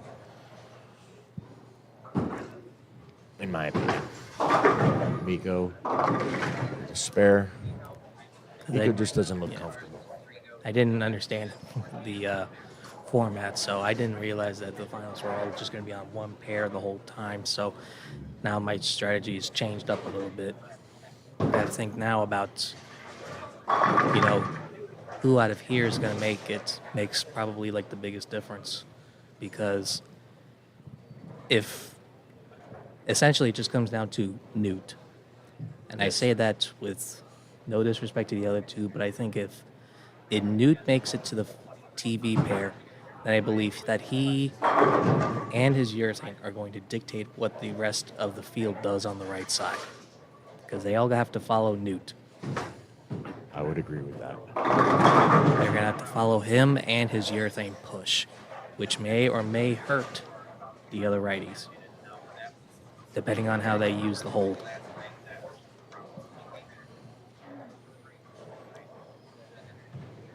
Whereas I will just be on my own. The lone lefty. Yeah. Big loft from Miko. Trips the 4 Trips to 4. I think that's where Miko is the most comfortable, when he can get in and kind of shove it to the right.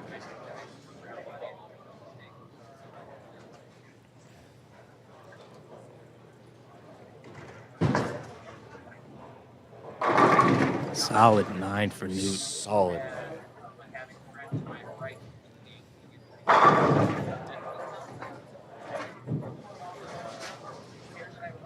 Winner of this match bowls Joe Justinger for the first match in the Stepladder finals. And I know Joe shot 300 game 1 in qualifying on the short pattern, and he was throwing that IQ 78. I have not seen him try that IQ yet, especially during practice. So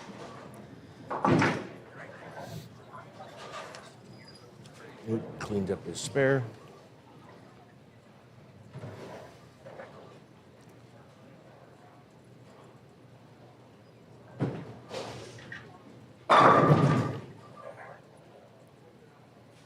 Went high last time on this lane. just like me, this median pattern was Joe and I's and Casey's lowest set of the tournament. That one got left. 5 count. So I think with Frank, this wasn't even Frank's highest set. His highest set was the long pattern, but he's playing the long game. He's making everyone bowl on pretty much everyone's worst Which I pattern of the block. absolutely would agree. This was the hardest of the lowest scoring of the 3. not necessarily the hardest of the three, but the lowest scoring of the three.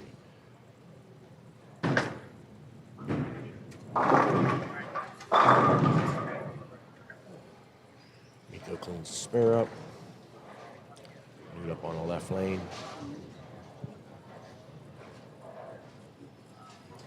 Joe went 1071 on the medium block. Casey went 980. I went 975, and Frank went 142 over. Newt with 10 back. He was the highest out of everyone on the block today, was Frank on this medium pattern.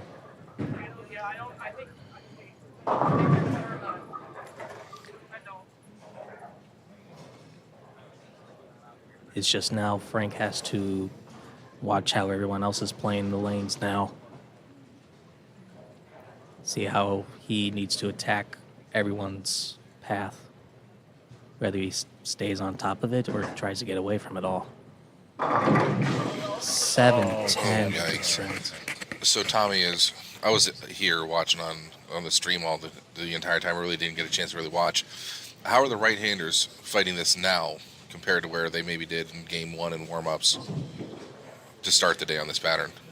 I think Miko's a little bit further right. Well, not now. Miko just doesn't look comfortable. Our pair, we got left pretty fast.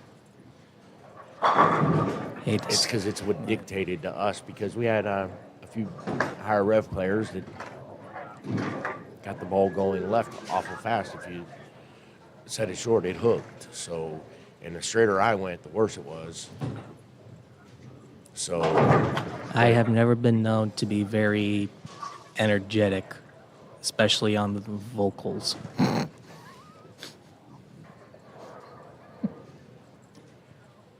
Sorry to disappoint.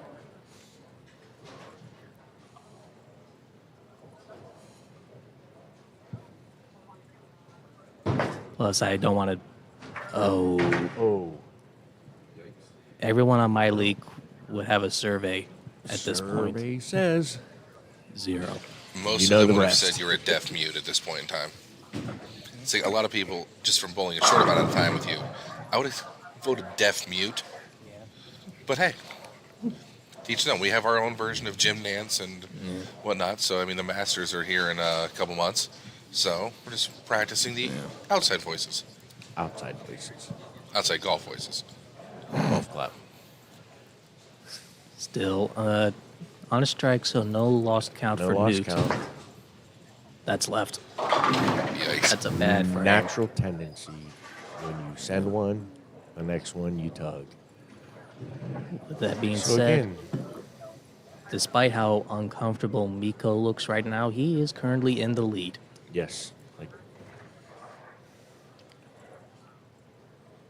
I think by the end of this game, moving on, you may see Miko make that giant mother mag, make that giant step left, and Yeah, and I think he's going to do that now. I think he's going to go to that hitter pearl, big ace in pearl. yep, and he was. There he goes. And this is his comfort zone.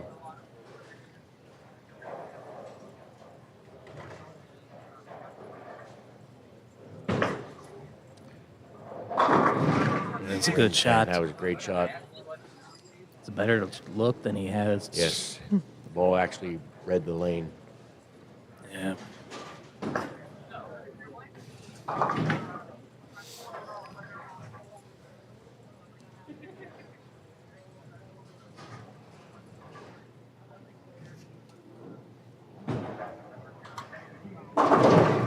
I have an idea of where everyone else is going to be playing the lanes based off of watching them in practice, but Yeah, I was just taking a look down there myself. Do you think Casey would happen to go to your thing too? I think he would, but I know that that's not his. That's not his favorite thing to do. No. His favorite thing to do is, I think his favorite thing to do is open up the lanes. Yes. But it's not like he can't go right up 5 as I see him doing right now. There's Again, that pair-to-pair thing. There's that pair-to-pair. He started out okay. He struck, and then 2-8. It's been a struggle for the guy moving on.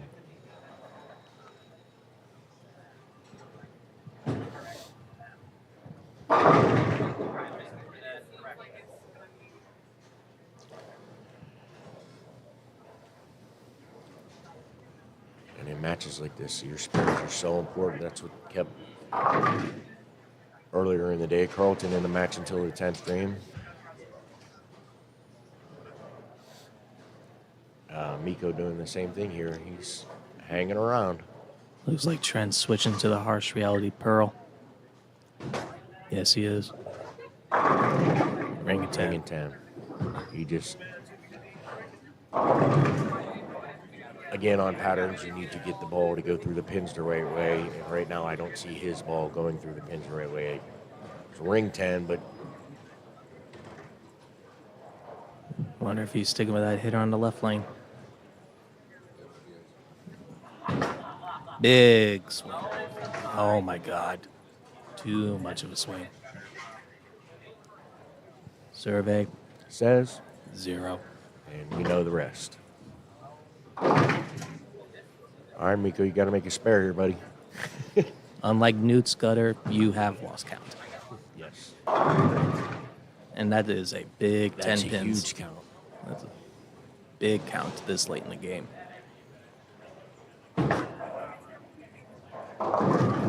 Oh. Easiest bets in the world. Go to 13 after you missed 300. This- Makes it wild this round.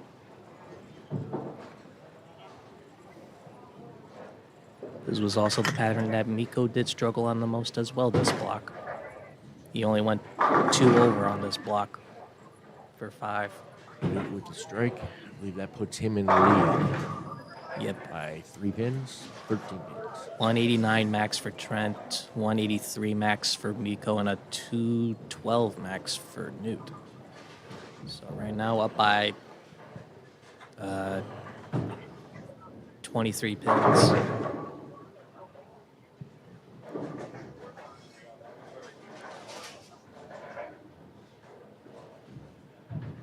This is now must-strike territory for both men.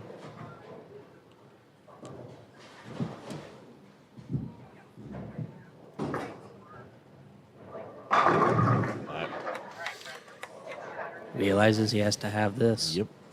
This is actually a really big shot for Newt now. If Newt doesn't strike here, and either Trent or Miko strike out, Miko's- then there's a chance that Duke could still shoot 182.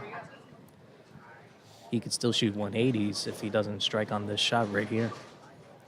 Big ball.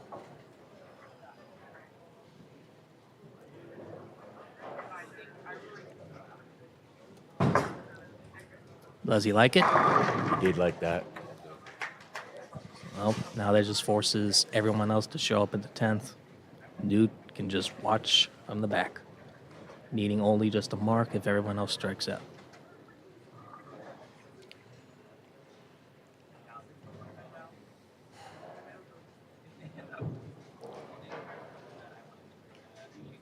It's a lot easier said than done on this pattern, though. Already seen 1-7-10. I already see 2 gutters. Oh, Trip 4-7-10.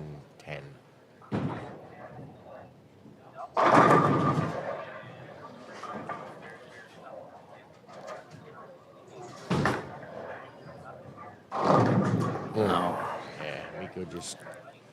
couldn't find anything. Nope.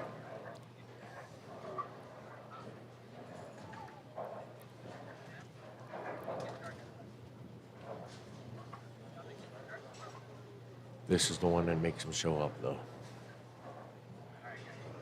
If he strikes here, he might get loud. There is a possibility of some enthusiasm.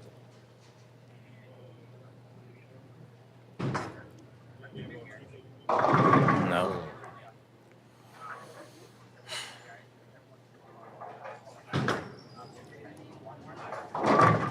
So all Spare. All Nude needs to do is just stay behind the Stay foul behind line. the foul line.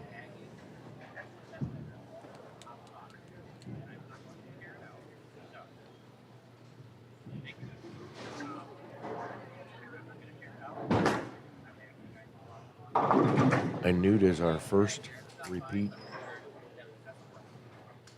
person to move on. Knocking on wood, it stays behind the foul line here. And Miko, arm swing got a little free there.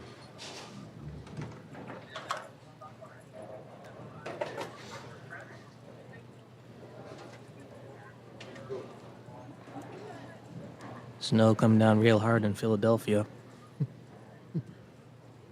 Oh, yes, it is. Uh-oh. Yep. Uh-oh. It's over. Great shot there. Now you're starting to see the score start to get real low, Yes. moving from pair to pair.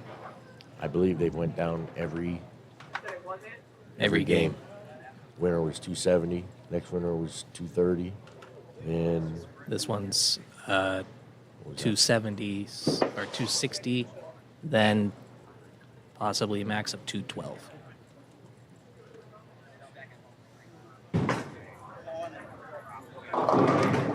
Not even a 200 for this game to win the game. 199 max for Nude, but still 199 enough. max, but enough to move on. Like you said, even if it's by one pin is enough to win.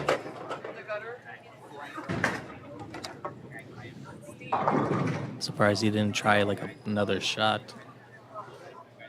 I think he's hoping to throw that one in. As New McClellan Then try finishes one. off the night.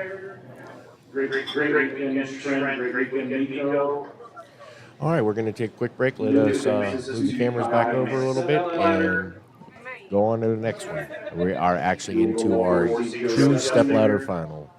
Joe Justinger versus Newton versus Newt for your first match. Hit the red button when you're ready to go. Joe, Good luck, entire guys. team will have choices of the starting lane. Thank you. So what is it? It's Frank, Ryan, Joe, Newt? No, Casey. Yes. I know, that's why I have Ryan and Tommy up there doing that.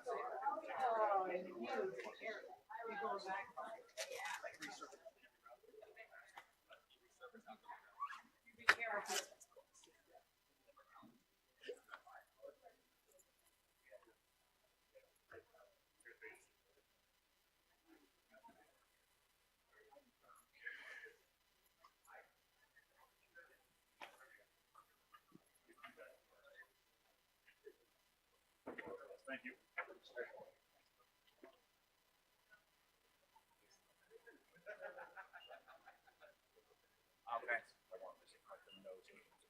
Okay. All right, guys. So, Vincent Ludwig, hashtag Pep Challenge.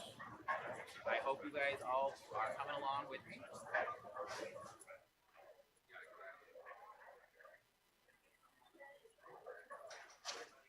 Like I said, I'm not sure.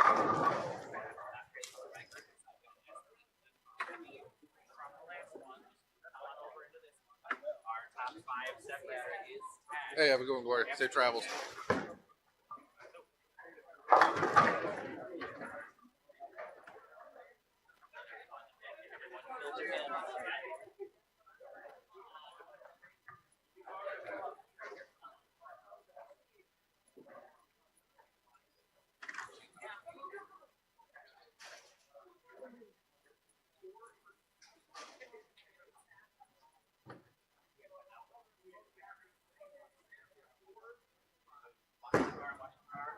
Somebody driving, watching the car. All right, hi everybody. As you can see, everyone is still trickling in here.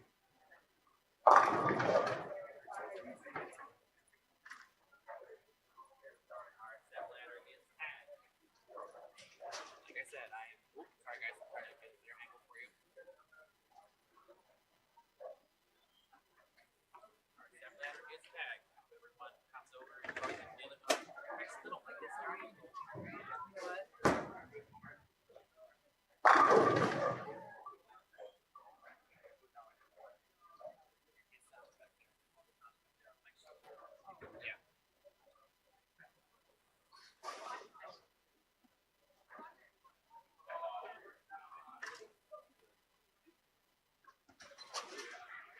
sorry, guys. How's that angle looking for you guys? Let me know. Guys, let me know how that angle's looking for you, please, as everyone comes in.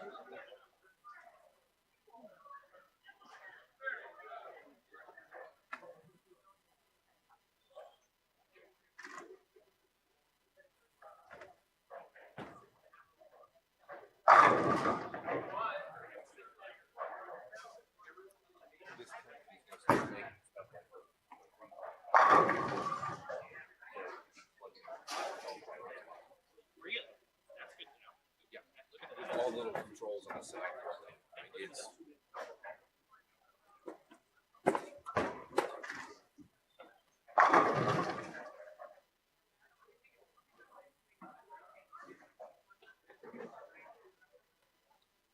All right, guys. Well, everyone will jump in. Like I said, I didn't want to risk Facebook yelling at me.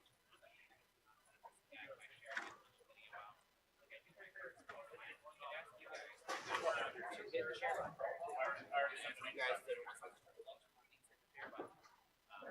Well, in here, Dave won his last two matches, so he made himself in the top five.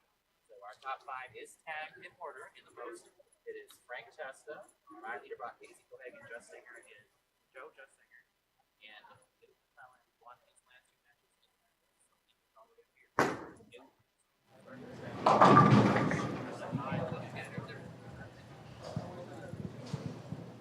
All right, sports fans, we're back. You guys hit the share button. Like I said, everything's And I'm on the light.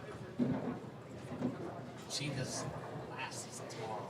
Yeah. Next week, Terry looked it up, playing for 37 feet. Okay, cool. 4 pin for Newt. Spare.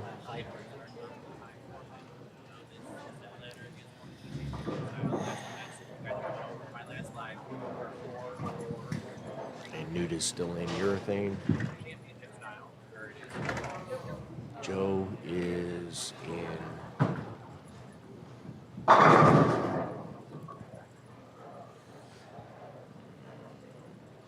I can't see what that is, Ryan. Can you? It's got some pink on it. No, he's throwing Storm. Hit the share button. Hit the share button. Watch out, share button.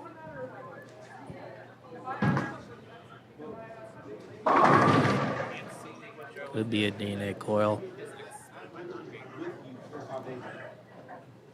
Joe starts with a strike and a little high flusher. I got the pole in front of me again.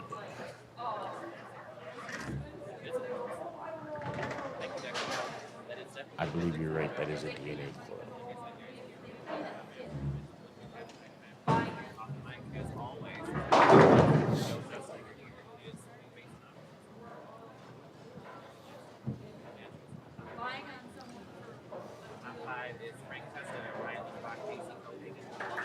My other guess is a proton physics.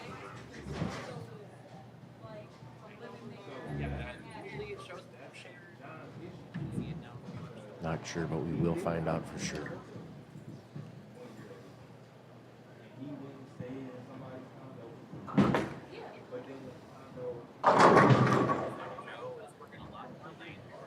Joe with double to start.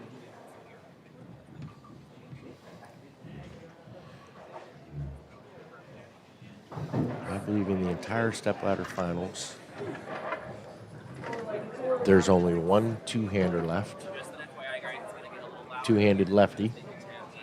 Only one left-hander left. One lefty left. In case you're wondering, we got some leaks starting up on the other side of the house now, so it might get a little bit louder. Yes. Newt with a great shot there on lane 28.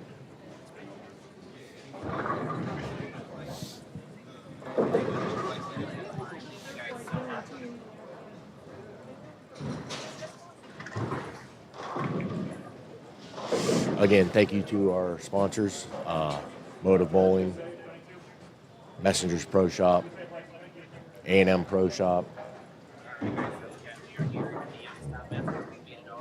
GYBA. I can't think of the rest of them. Just a couple that I knew off the top of my head. Oh, that ball got right. And flat 10. It's kind of the 1980s urethane hit. But that's what he's throwing.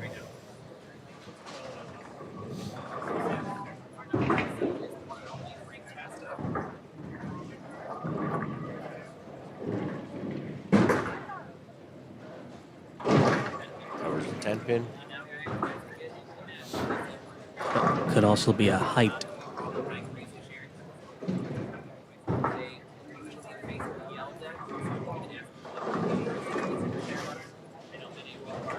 I see that there's pink, but that also could be red. I don't know. I'm still colorblind.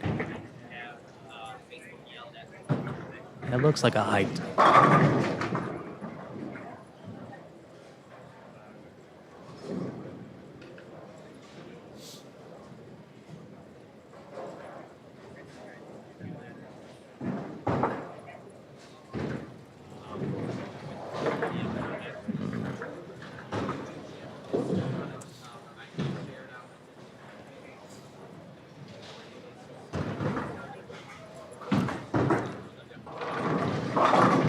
$9.10 for Joe. Wow, that ball got left quick, and it went left quick.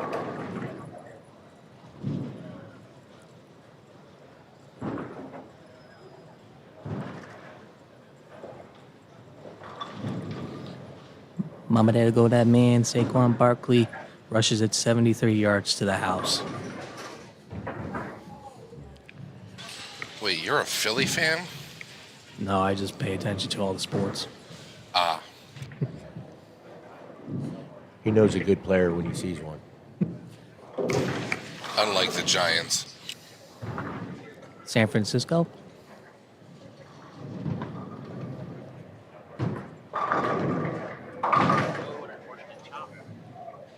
Takes out the 9, leaving the 10. Yep. Opens in the 3rd.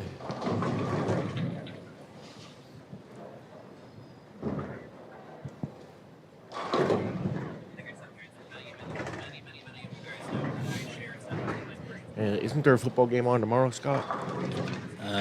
Missed the extra point.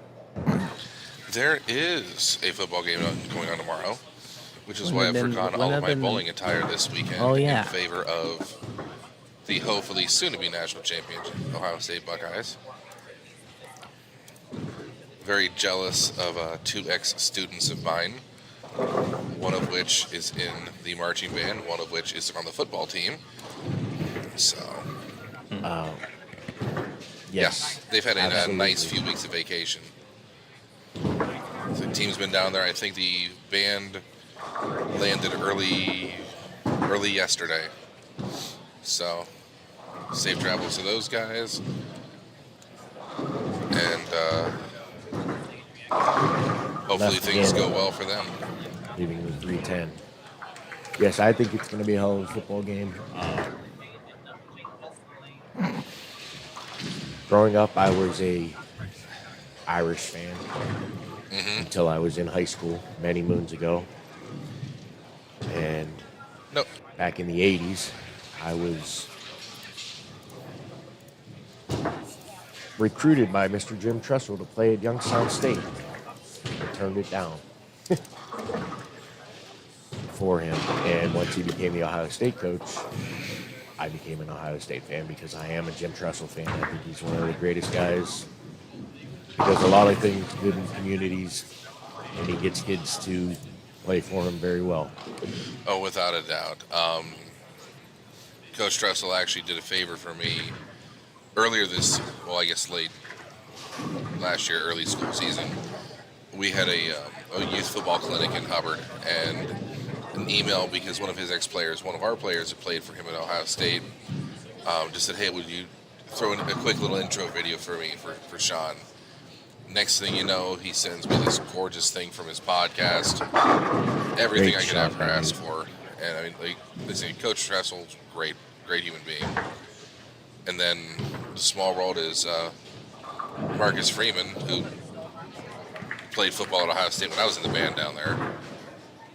So a lot of familiar faces on the sideline tomorrow night. Speaking of them, 30 for 30, Youngstown boys currently on ESPNU. There you go. Turn that on the TV while you're watching this on your phone, iPod, iPad, not iPod. Nobody knows what an iPod is anymore.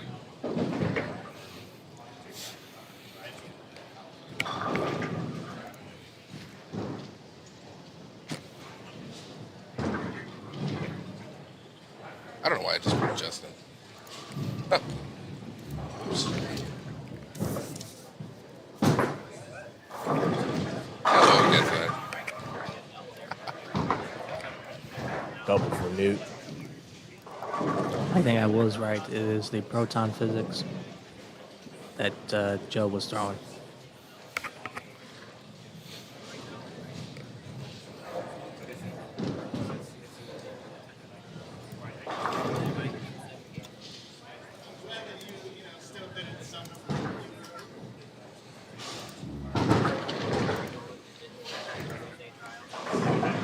Thank you for that clarification, whoever sent in that message.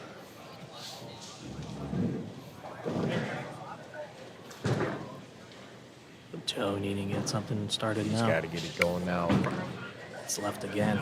Found like almost a Sorry little about that. shim there. Pick up on the mouse.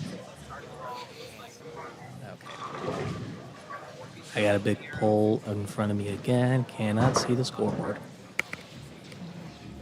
Here And you again, go. I only need There you to go. worry about that for this game, and then I gotta go warm up.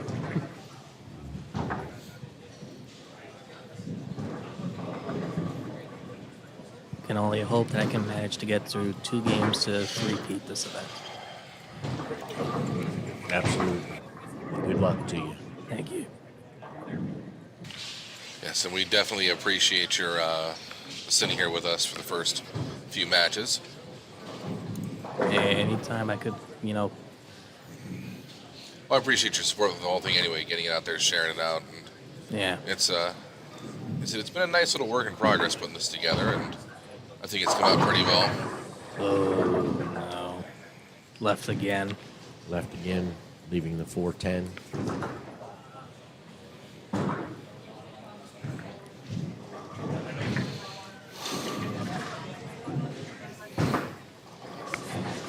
I think that's the big difference between what we were talking earlier, the reactive balls and the urethane ball. He's just able to kind of control it and not let the ball really see it. That's got a chance. Do something cool? No. Still got one.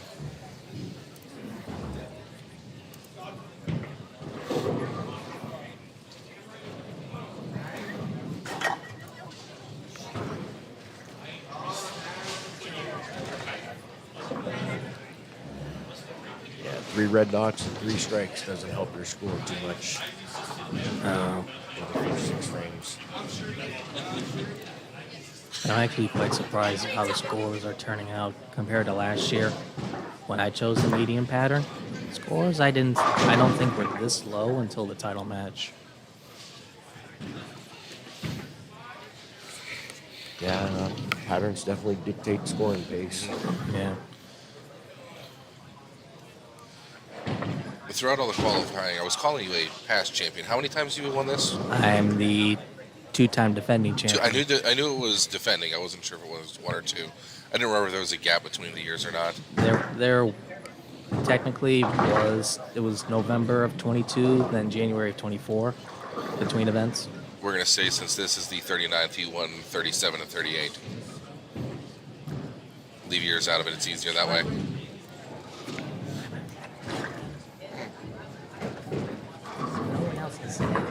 No one else has asked. Oh. My mom's trying to, talk to me about, talking about my resume or something like that. I'd rather not talk about it.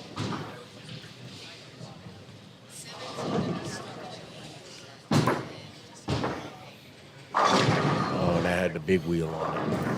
The only thing that I can say is that I'm the 2-time defending champion of this event. And how many time PBA regional champion? 5. 5. 4 of them And last year, and the current PBA regional player of the year from the Central Division. Show off. Sorry. But she wanted me to say it. I don't like talking about it. I don't like talking about myself either. Ah, she's proud. Let her be. She's proud of herself, and we're proud of you too. You've done a great job. I remember when you first came out of college bowling, watching you bowl. You came a long way. I would say so too. You've done great things out there. Went from bench warmer on the B team to regional player of the year. And that's not just because, I was like not good. It's because everyone else was just so much better than me at that time. You put the time in, and it definitely shows. Well, when you had guys like Vinny Beller, Ryan Ashby, Casey Cohagen, Miko Walker, all on the A team and starting, I think it's kind of tough to, It's a tough lineup to crack. yeah. Dean Vargo as well. We got Reggie and Del Rey. Yeah. Dan Marriott. There's a few names there.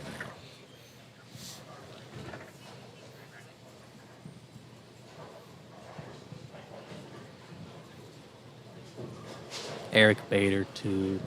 Forgot. And those were all guys who I was bowling against in high school, too. So it's just another, Great shot there. it's just another case of, being around all these guys for so long, sharing rooms, sharing buses, sharing meals.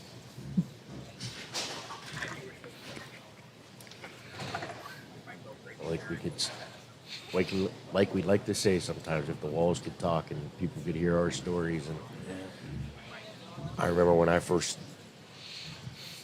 joined the men's league and was bowling, and I used to just sit back and listen to the stories of Joe Nuzzo talk about the days of old, and people like my first adult league I bowled with Mark's dad, Scooter, who was a great PBA player in his own right.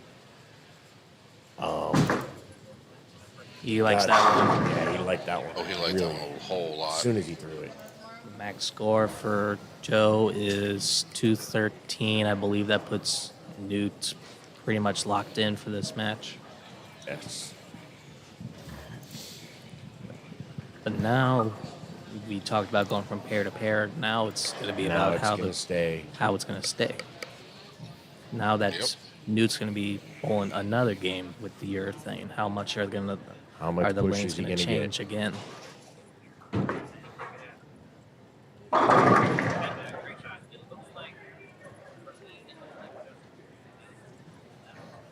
No quitting, Joe. He keeps throwing it up in there.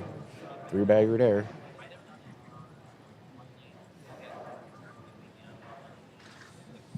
Just a couple errant shots.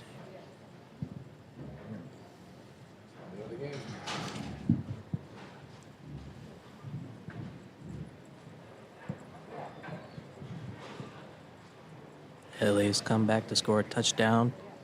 Score right now is 22-28 with 2:44 left to go in the fourth quarter.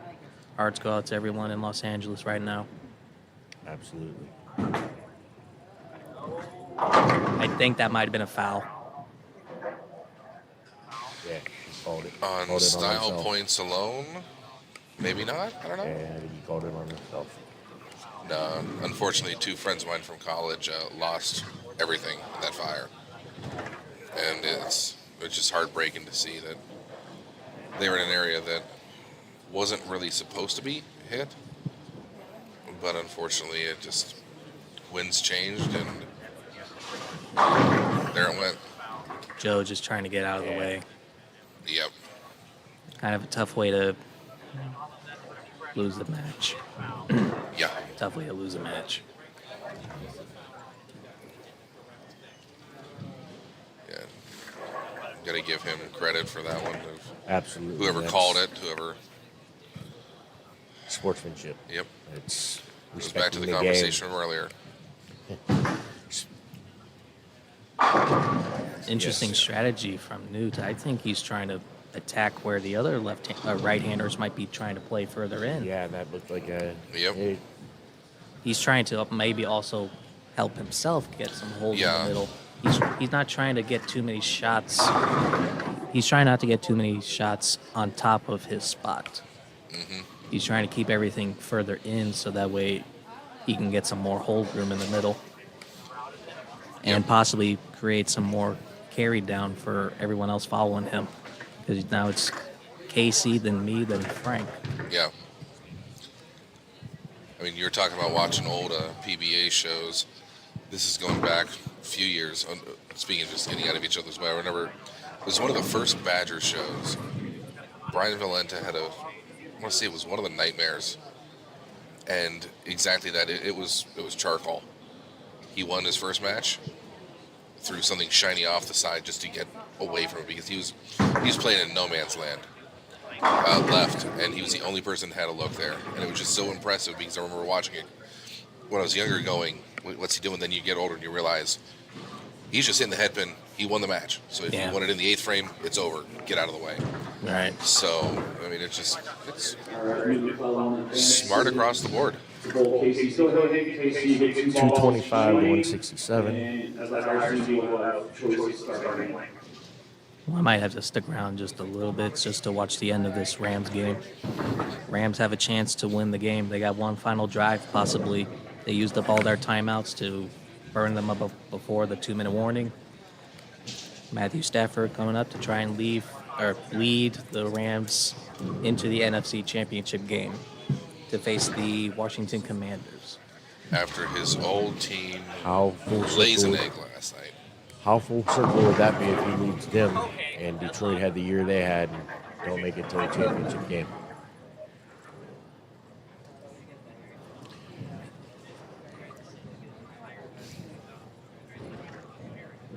Still with the missed extra point that Philly scored, or Philly had, LA can still score a touchdown and the extra point to take the lead. Now heading into the 2-minute warning, it's up to the Rams to try and score. What I was mentioning before was how Casey was going to attack these lanes. He's going to be trying to attack it very direct. He's definitely right. A lot further right than He might need a was. bigger ball. By the way, Shane won the great win, Joe Justin. That was great weekend. Looks like he might have just grabbed the Avalon pad, get a little more surface. Is that a Game Breaker 5, I think, in his hand? That or the Effector. I think that's the Effector. Makes sense, hammer guy. Yeah.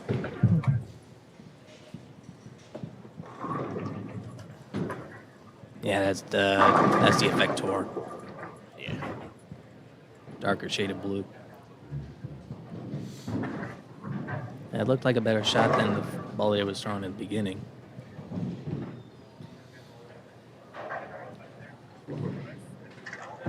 And by beginning, I mean just one shot ago on that lane.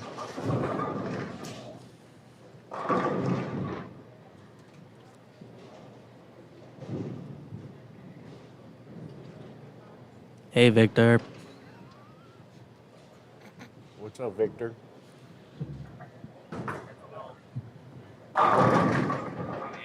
That's the kind of carry I expect out of Casey. Yeah.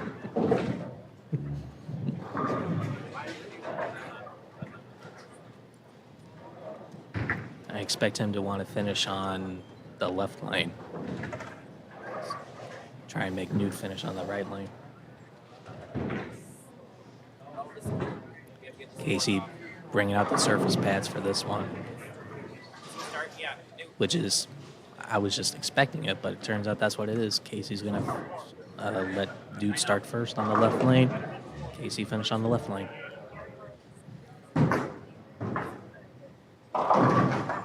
Oof.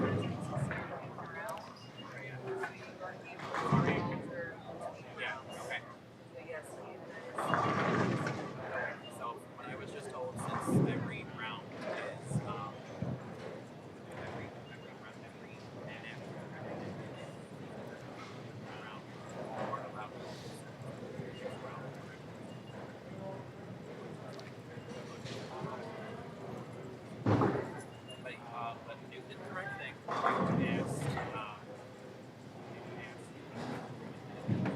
Almost intercepted by Philly. Could have ended the game right there.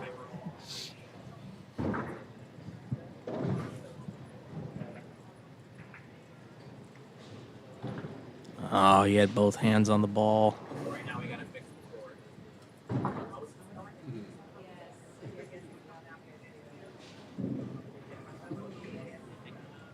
Stay down.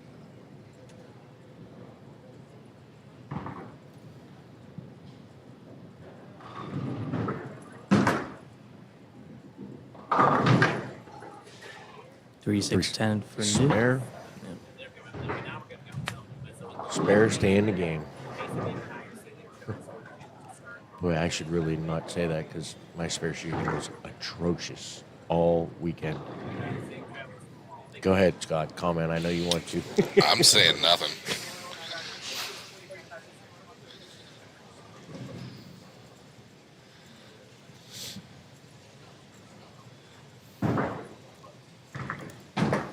Casey. Straight up the lane. Straight up the boards. 19.880 ball speed. Yeah, he's always started a little harder. Stafford throwing it deep, and it's caught by, I believe that's Puka Nakua. Yep. Big catch. Big catch. They got a chance. The only person to rival you in hair in professional sports. Did you catch that? No. I said the only person to rival you in hair in professional sports. No, Chad Roberts. He was watching earlier. Everyone Give him will a here, tell you. Ricky. Everyone will tell you Chad Roberts has the best hair in bowling.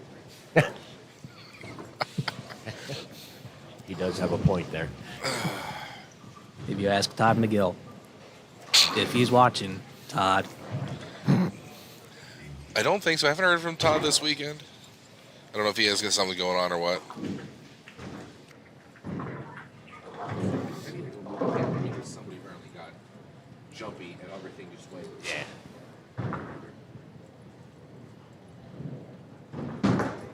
That's left. Now it's Just starting a to six-man. burn up early on him. Now you're getting the urethane early burn. All hooked at 8 feet and then kind of push the rest of the way down the lane. False start offense.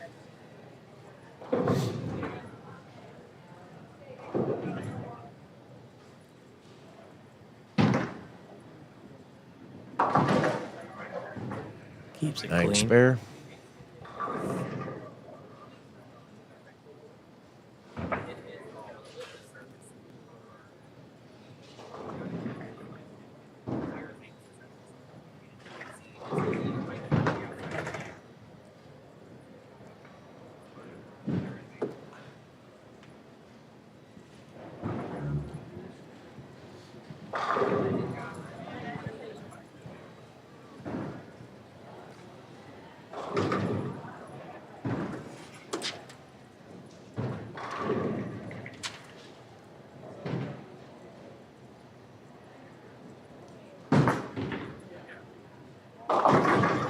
Hated it Right. immediately. And there, I think you're seeing that early effect of the urethane.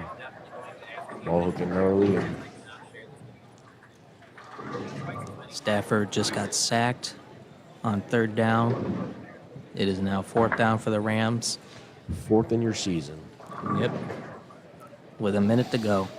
Clock's still running because they got no timeouts.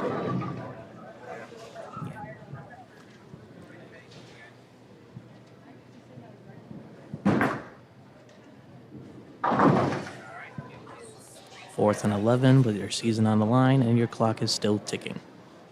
8 spare for Newt.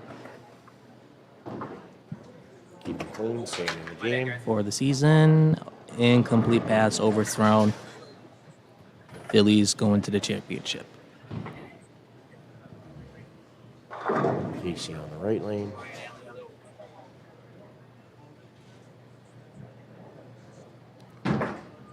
Oh boy. Oh. Oh.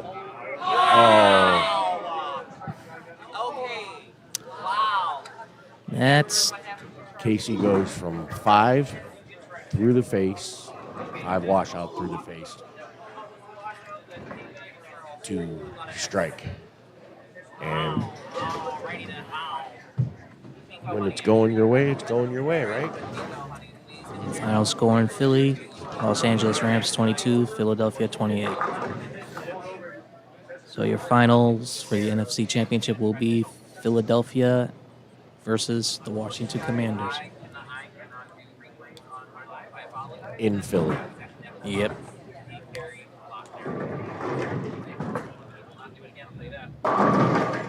Of course, that And carries high too. trip 4.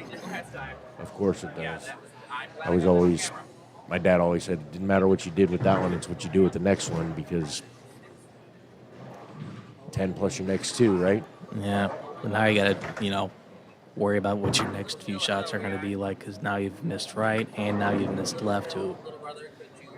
And But you got a 4-bagger on the board and you're still fishing. yeah.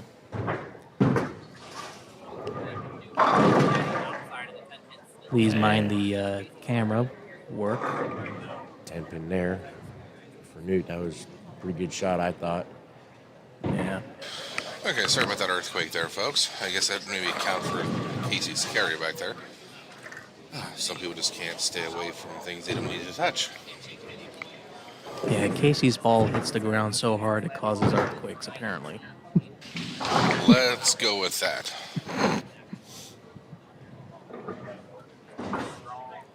Don't forget to change it to Stepladder, match number 2.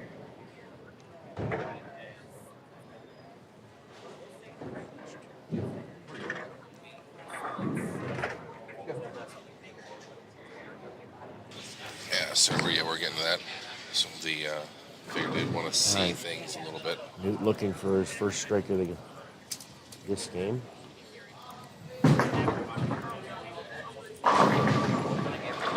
It's that one to carry, but Got that still one to anyone's carry. game.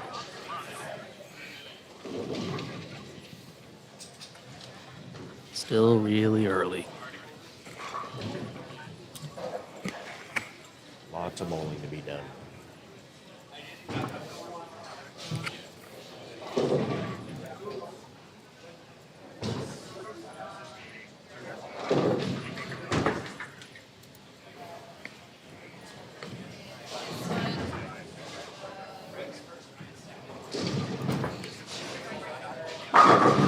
That was 10 back. That was a missile.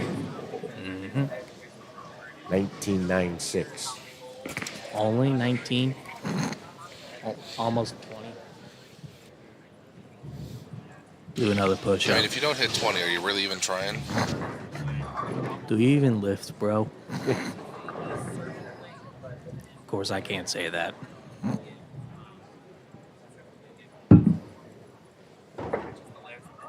Working on it.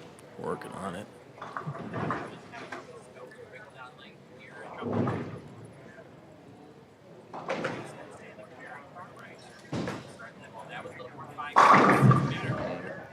And that was another missile. Well, That was 20.49. there it is. There's your extra push-up. Yeah. Oh, I might head out now. All right, Ryan. Well, again, thank you. Yep. Appreciate you sitting in with us. Yep. Good luck out there. Yep. Thank you, guys.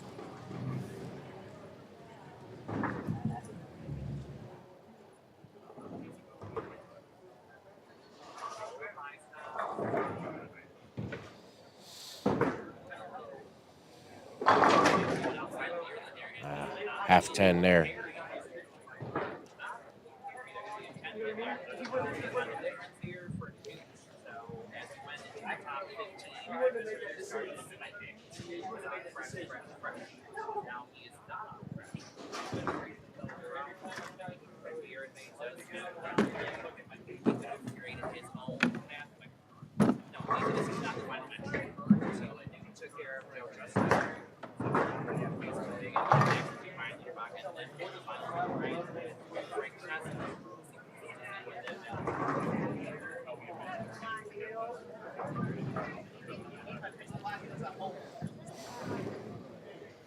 10-pin spare for Newt.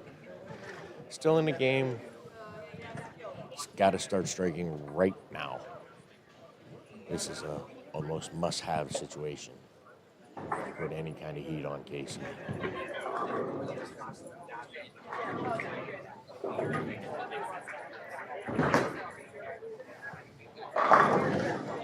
Tomahawk the 7 out on that one.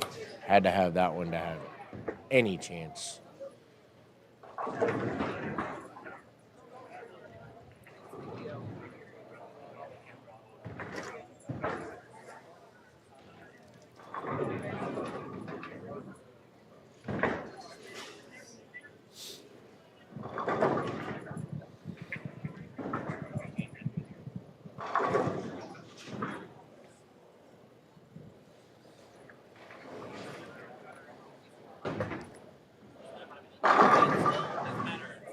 Another missile, 10 back, 20.24 miles an hour. I used to think I used to throw it hard. These guys make me look like I throw it soft.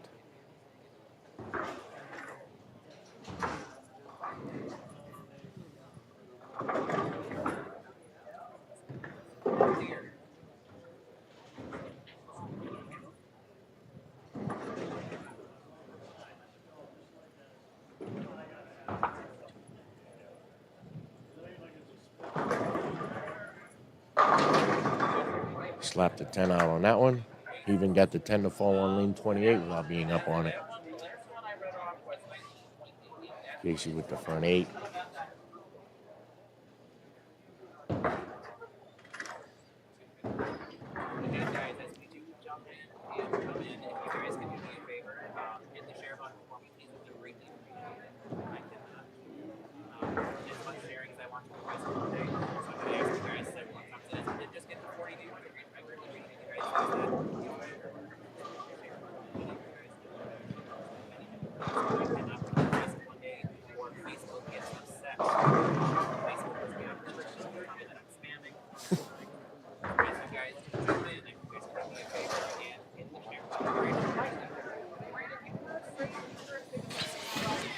Pears ice on him.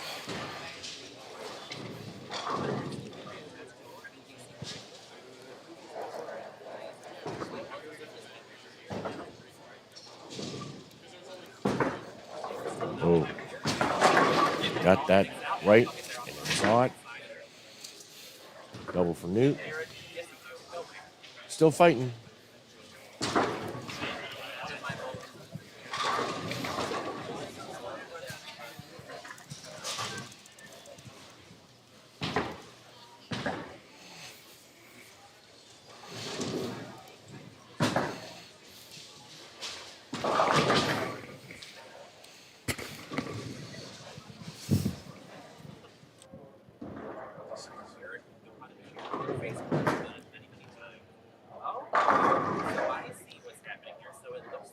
Yeah, how big is that one in the 6th now? He carries one in the 6th or one in the 4th.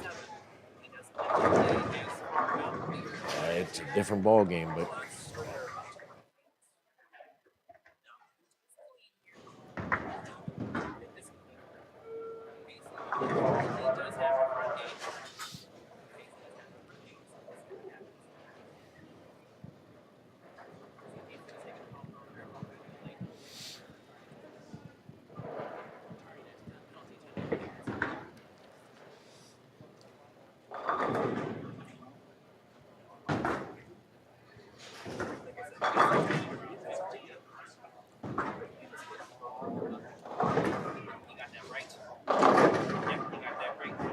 two 8 for Casey. Sorry. If I clouded, I'm sorry. You almost have to eat the microphone.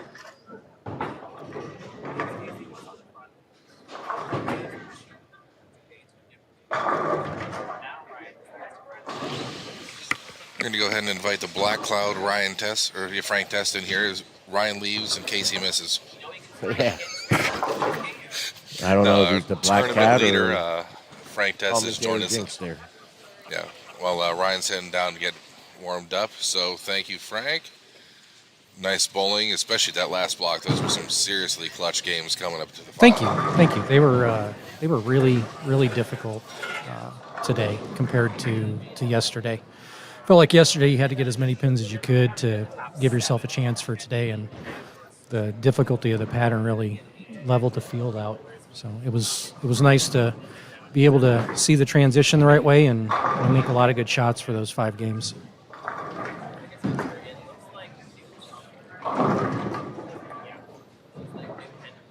New with the 2-4.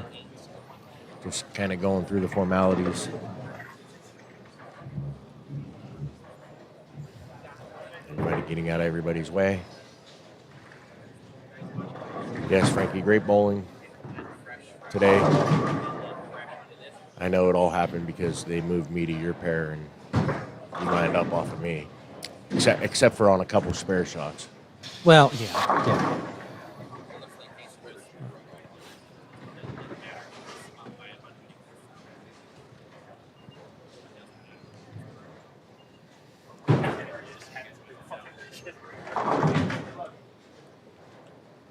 So it looks like we get another streak extender somehow today.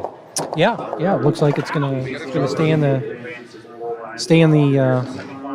staff. So we're good with that. Moving it up to 5 days now. Ryan, you get 2 balls each night, and as the higher seed will have choice of starting lane. So Ryan is the back-to-back champion. Defending.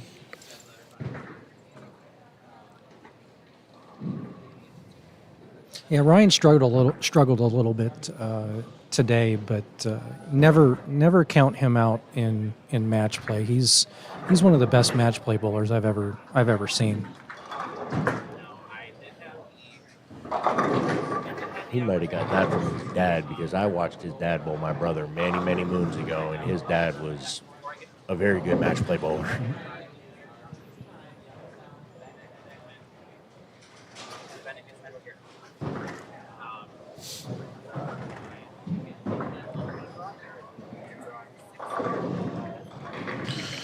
Okay, so while they're getting through their warm-up shots, we do have the full list of sponsors for this event, so we just want to make it a point to thank Champion Lanes.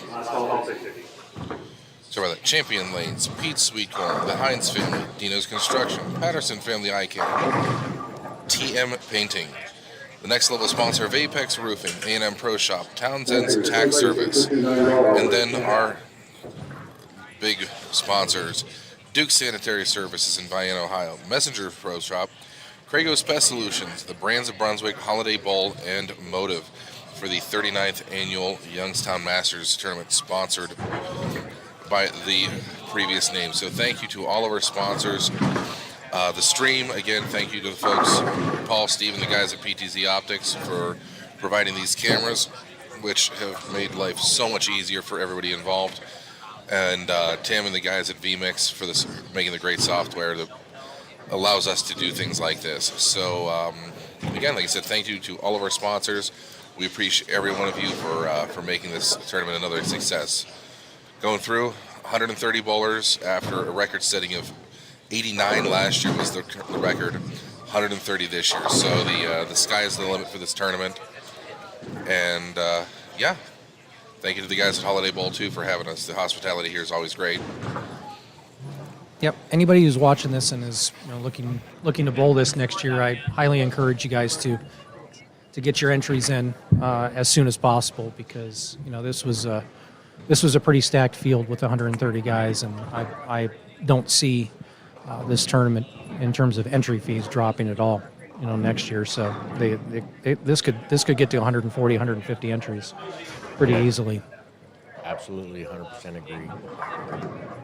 They've done a fabulous job promoting this. Our game's changed a lot, and you lose bowlers per capita, so you have to open it up. And even though it's called the Youngstown Masters, you have to open it up to get entries, or you're going to get 30 or 40 guys. That's all we have in the area that really bowl. So it makes it a great tournament. Look what it's done for the area. It's done great for Holiday here today, this weekend. So congratulations, hats off to them. Yep, absolutely. And this is this is for me and for a lot of other competitive bowlers. This is a very appealing format with 5 games, 3 different patterns. They all played very, very different, and your tournament players they want to earn it. They don't typically like a 260, 250 fest. They like the grinds and bowling for $2,400 on top. That's it's definitely a grind. As it should be. You're bowling for money. It should be a grind. I mean, yes, it's great to average 230, 240 on your house shots in your league, but to bowl for this much money, you should have to make shots. I completely agree. Ryan's first shot, 10 back. Casey started out 7 spare.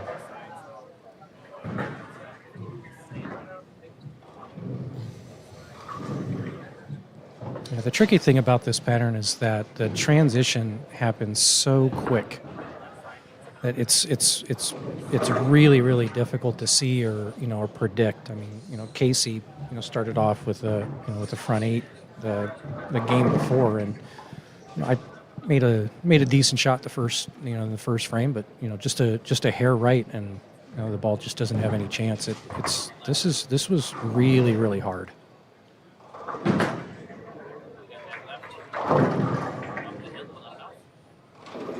Ryan coming up late, leaving a 3-pin.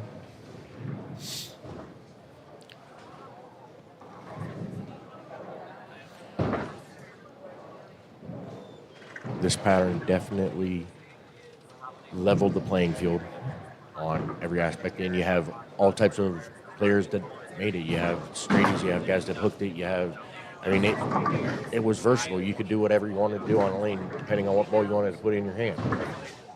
Absolutely, yeah. I mean, you had 15 guys who made the finals, and they were represented from all sorts of styles: left-handed, right-handed, two-handed, one-handed. That's when you have a pretty fair result in terms of the playing field.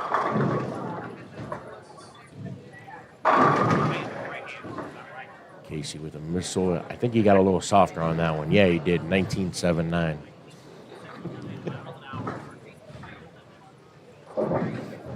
I don't think I've ever thrown it that hard. Ever. I said a few minutes ago that I used to throw it hard. These guys make me look like I throw it soft. And I still throw it pretty hard for an old guy. For an old guy.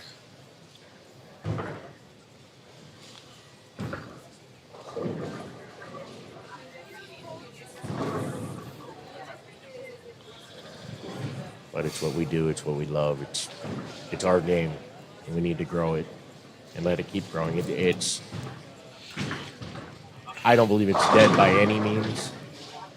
High school bowling has taken off immensely. Oh, And there's 2 products right now going at it head to head that came out of high school that I coached against. Yeah, same here. I was actually just going to say that. So, yeah. I remember watching Casey up at Fairport.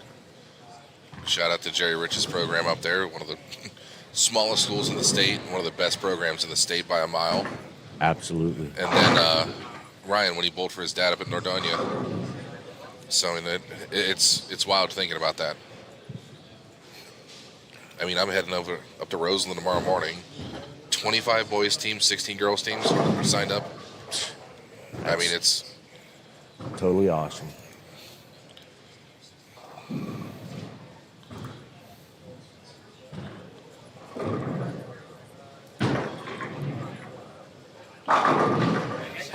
That's another good shot by Ryan. Ryan is throwing a black hammer, I believe. Yep. Mm-hmm.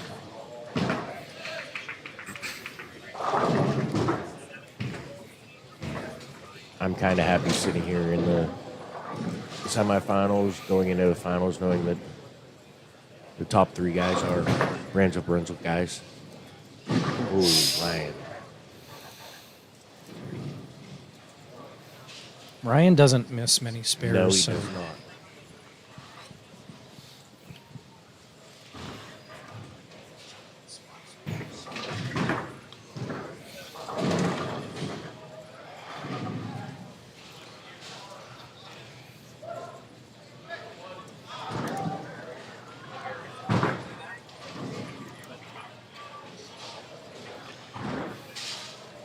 Do you have a plan of attack, Frank, or do you just? Well, I'm going to try to do what I did in qualifying. I'm probably going to play something similar to what Joe was doing in the first match and get a little farther left.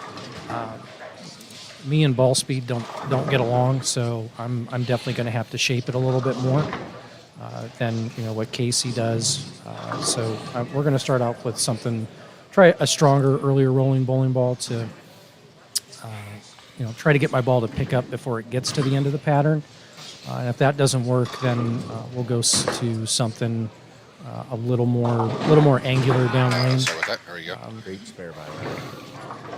The key for me is trying to find some mistake area to the right. I don't on this type of pattern. You're not really going to find a lot of mistake left. So the guys who typically are excelling or have put up good games throughout this entire step ladder have figured out some miss to the right. And Frank, you got a shout out from everybody's buddy Victor Varner, boss man, great bowling. Thank you, sir. Appreciate it.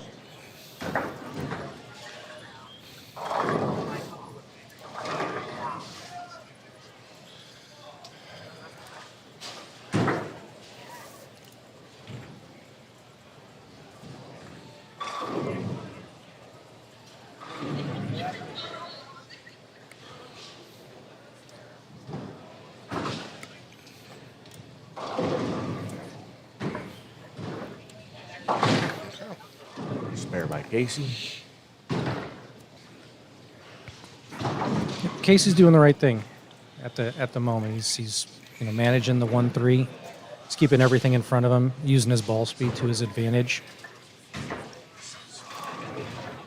He's not going to get in a whole lot of trouble doing what he's doing right now. And with with Newt throwing urethane the first two games, they're going to start getting a little squirrely.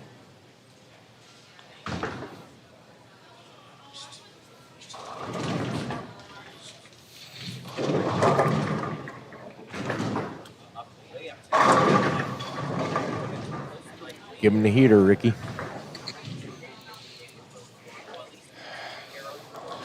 Speaking of that, it's a sad week for sports fans. Yes. Tragic loss of Bob Uecker. One of the greatest to ever do it.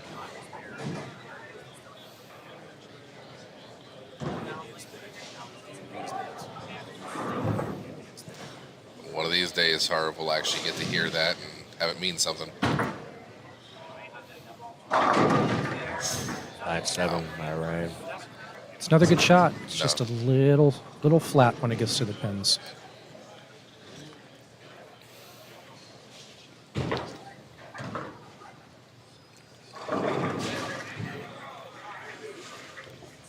I can see Ryan making a little move to the right and slowing his ball speed down just a little. Oh my. Ryan, you cannot do that.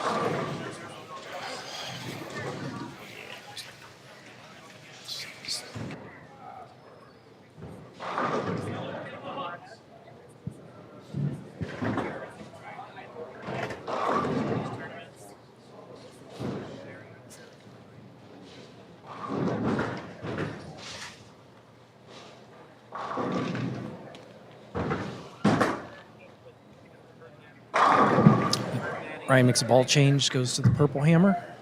And throws 10 back. So I was saying before Ryan shot that spare that I feel like Ryan was going to make one of two moves. He was either going to move a little bit to the right, slow his ball speed down a little bit more and get his hand around it to create a little more motion down lane, or he was going to ball change to a purple, and he went to the purple.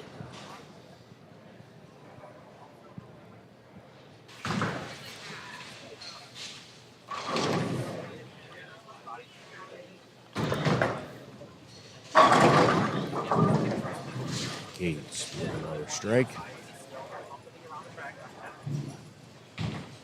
He said he's not going to, where he's at, I don't think he's going to get in too much trouble. Nope. No. If Casey gets through this match, he's going to be tough to beat. I'm going to have to I'm gonna have to execute at a very, very high level because obviously without getting on the pair and throwing any shots, Casey really has a good game plan right now. He understands the moves and he's, like I said, he's using his ball speed to his advantage.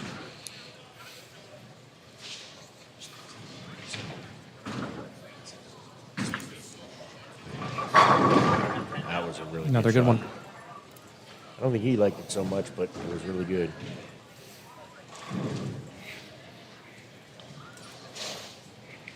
And he's making this championship pair look pretty easy.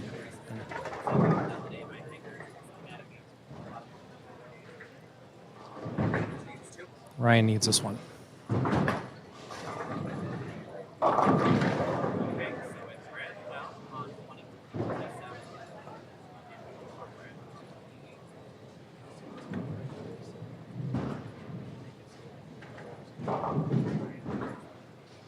That was not a very good shot. No. Looked to be a little right. I don't think he got it. I don't think he got it quite far enough out to get the ball to turn or to hold off. But that's kind of what urethane looked like on this pattern. The short pattern that we bowled on yesterday, urethane was really good. It looked really good. Guys who could wield it put up some pretty big numbers. But on this pattern, they're just flat enough in the middle part of the lane, and the volume is just short enough, or low enough, I should say, to cause some penalties when you get the ball in.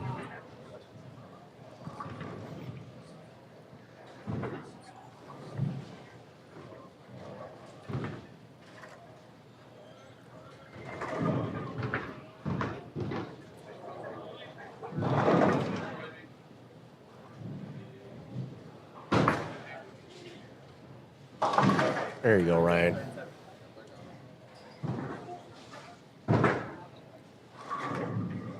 So Ryan can max out at 195. Casey's on a 2-team pace, so if he gets this one here, it's pretty much lock city. Yeah, this one.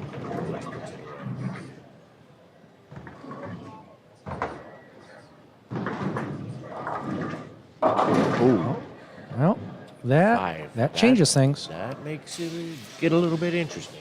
Something Black Cloud Frank.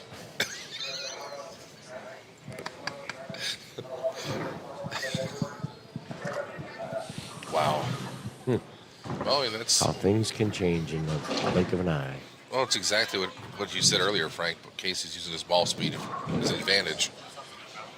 You can only throw that heater so many times until something isn't there. That one looked a little left off his hand. Okay. I said, looking at his screen, the biggest thing is it just looked like it checked earlier. It was just a little slow. Oh, that was far. Okay. Well, we got a ball game now. Yes, we do. Yeah.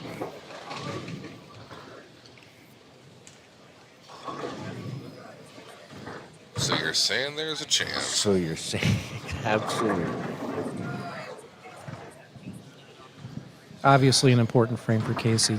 He needs to Very put that much so. last frame out of mind and just reset and stay aggressive.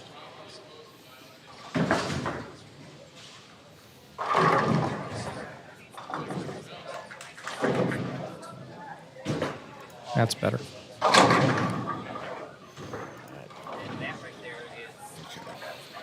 That helps the score and the mind.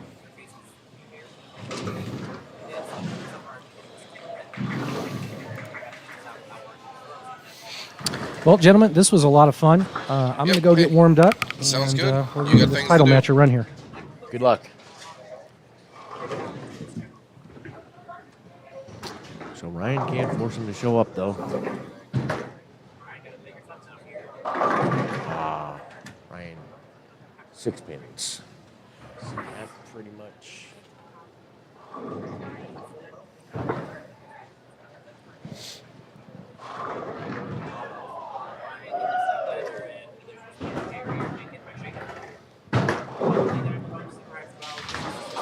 Okay. All right, Nice spare Ryan. ride.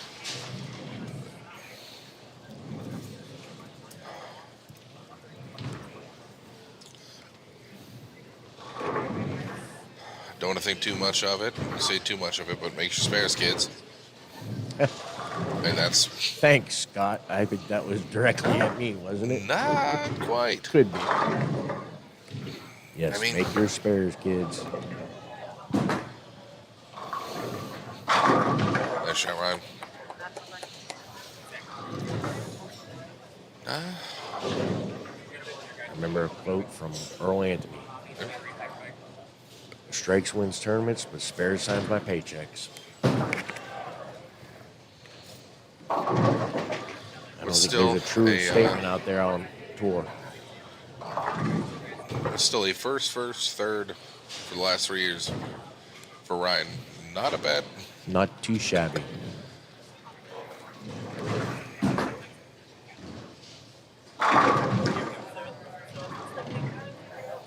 No.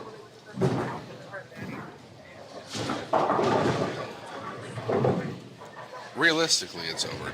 Really? Mathematically, So you say there's a chance. yep. That double is huge. What'd you lose? Oh.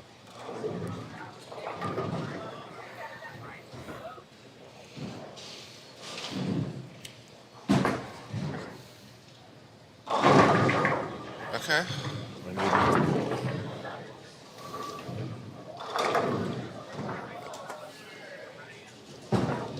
Realistically, he still has to mark, right?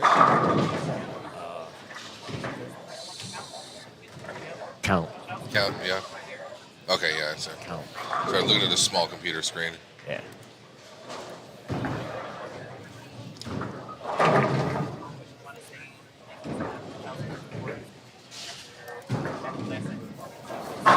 And 10 is enough count. That'll do it. So your championship match is going to be Casey Gohagen against Frank Testa. Yeah. Hard and straight, soft and twirly. Uh-huh. And both have a million tricks at the bottom of their swing. Yep. Casey, skill-wise, has always been one of those guys that has many more tricks than somebody in his age range usually does. So it's gonna be fun to watch. See if he can keep tricking it out there with that speed, and see what Frank does. Especially with Casey throwing reactive, maybe a little bit of a hook spot out there. Help somebody as soft as Frank make something shape. You never know. But our final match.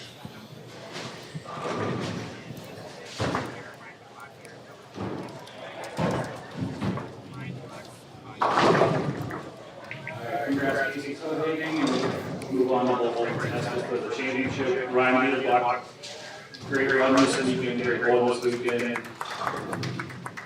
Third place finish, thank you so much. Frank, 2 balls each lane. As a top seed, you have the choice.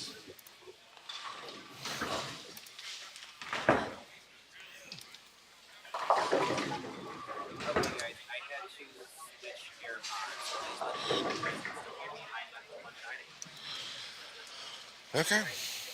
Let Frank get his warm-ups, and we have our championship match. I believe this is to be a first-time champion either way. Casey Cohagen, Frank Testa. And like I said, get a couple for practice shots in from Frank, and then game on.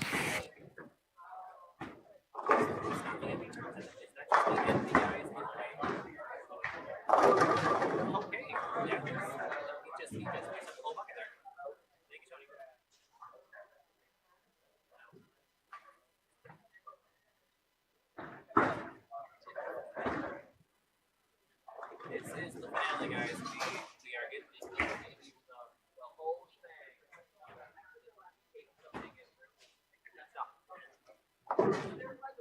Thank you guys. That's the beer end. Thank you very much.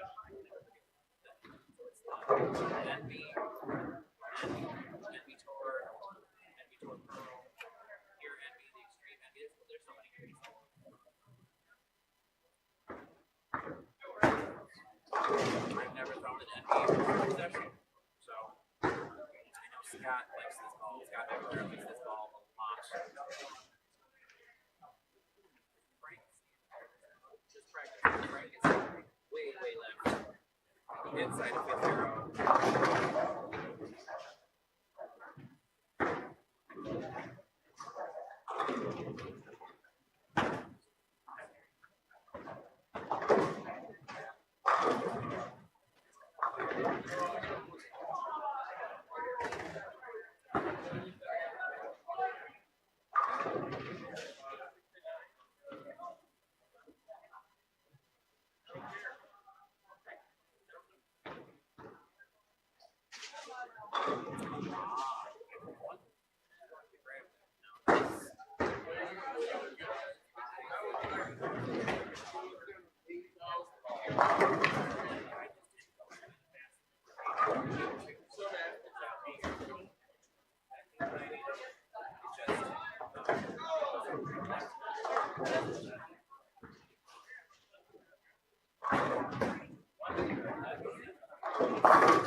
That is definitely that was up for ball of the year.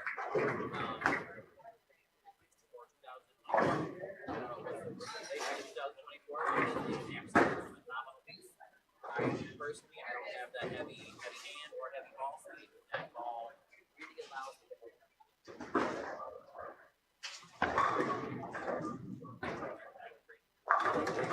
step left here. Again, inside of fifth arrow.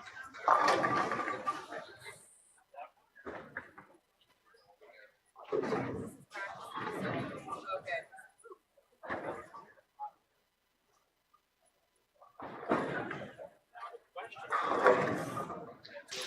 Okay, I think Frank's just about done with his warm-up shots.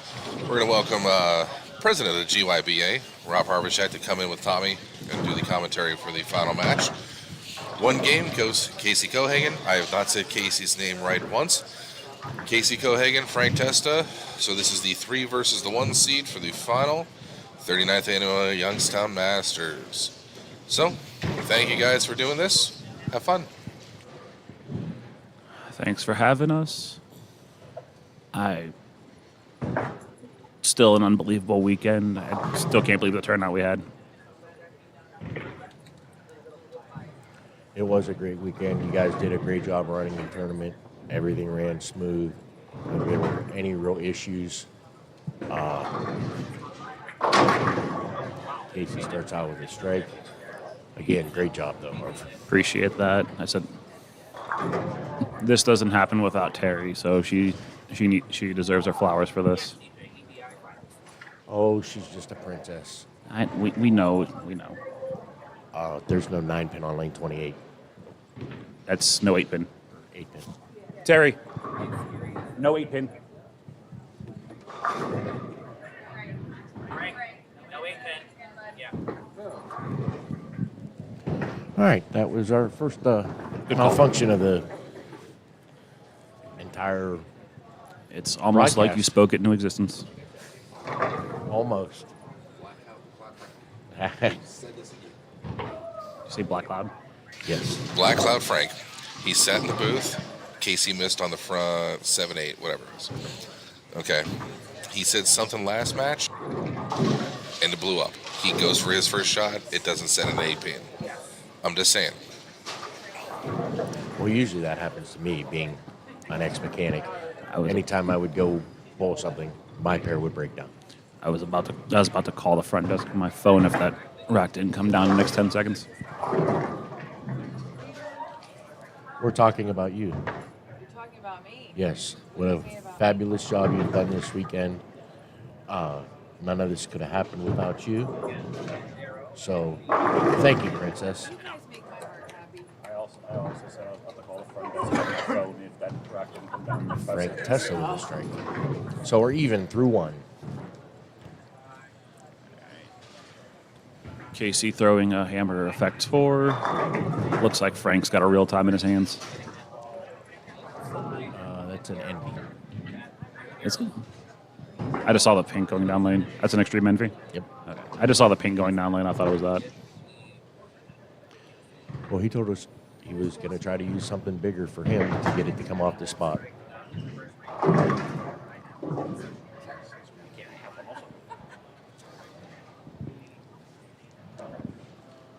I'm sorry, what was that? Terry was giving me a hard time. 210 for Frank. Frank, when he was in earlier, said he was going to try to start with something big to make it shape off the spot because he's so much softer. He was able to do something today no one else could for sure, so I wouldn't doubt that he'd be able to do it. It was pretty fun to watch. Not a bad weekend for someone who, quote unquote, hadn't thrown a ball in a month and a half. His words, not mine. Looks close.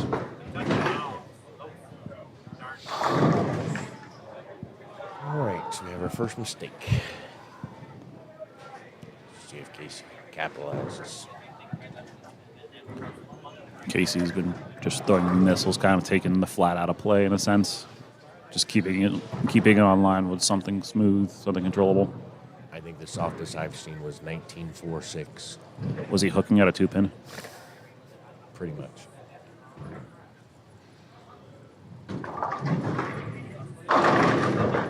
That's filthy.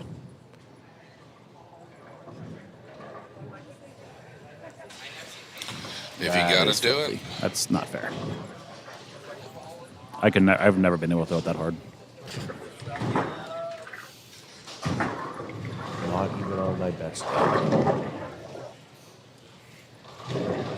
You used to get up there back in the day.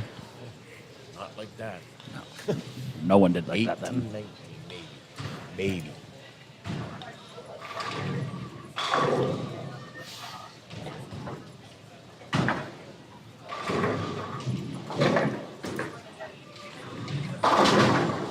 Oh, So 4-9. from back here, that did look a little in. A little left off his hand.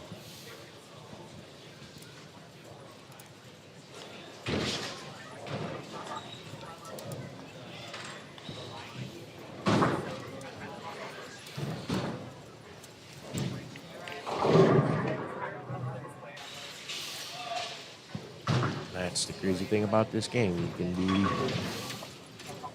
light, split, or in the pocket and split. Okay. They're even on 8-out Not, splits. I didn't want to say nothing, but I said I wouldn't. The possibility of the pin coming out of the back to make it was in play there. Yes, it was, especially on the 22nd.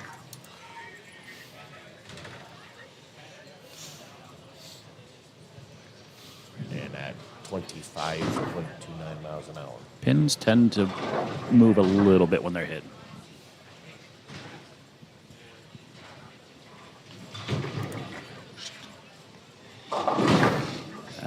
That looks steep. 2-4-10 again. 2-4-10, That looks yeah. steep up front.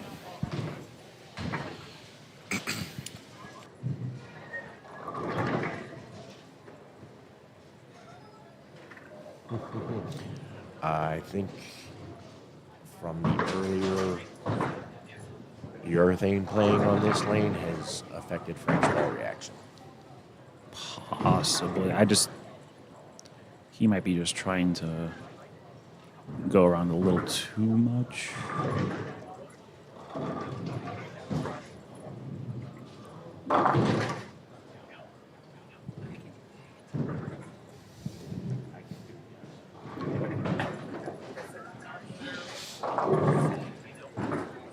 All right.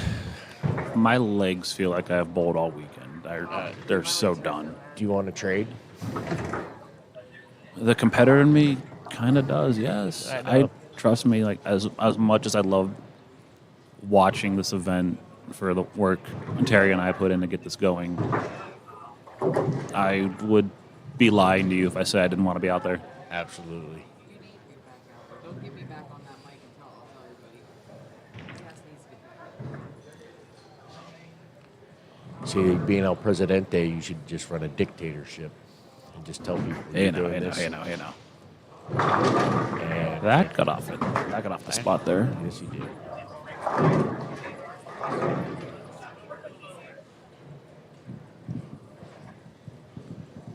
Do we dare say what Terry just told me or commanded of me?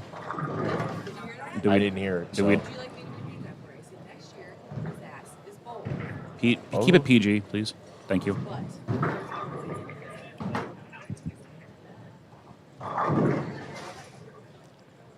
So what? My help wasn't good enough for you?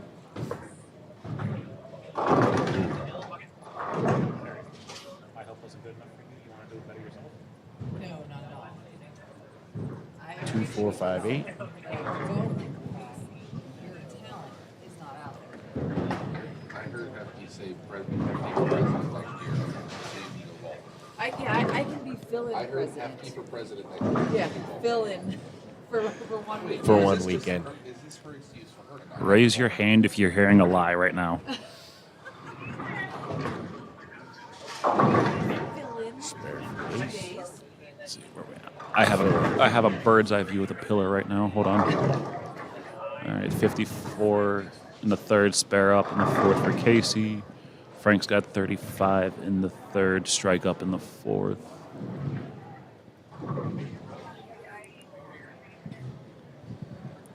Down 19 or 9, depending on how you want to look at it at the moment.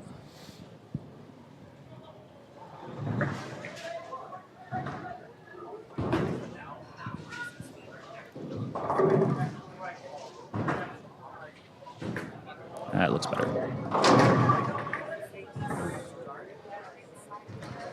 It's a very good. I mean, Frank did pick a very difficult pattern to finish this out on.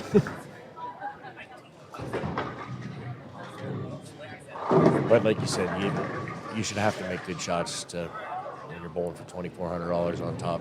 And I'm willing to bet, based on what he did today, he threw a lot of good what's this here? A lot of good shots. Just quick peek here. He was high man for the field, for the block today by roughly 70 pins also. That's So he was plus 142 for the block today. Next high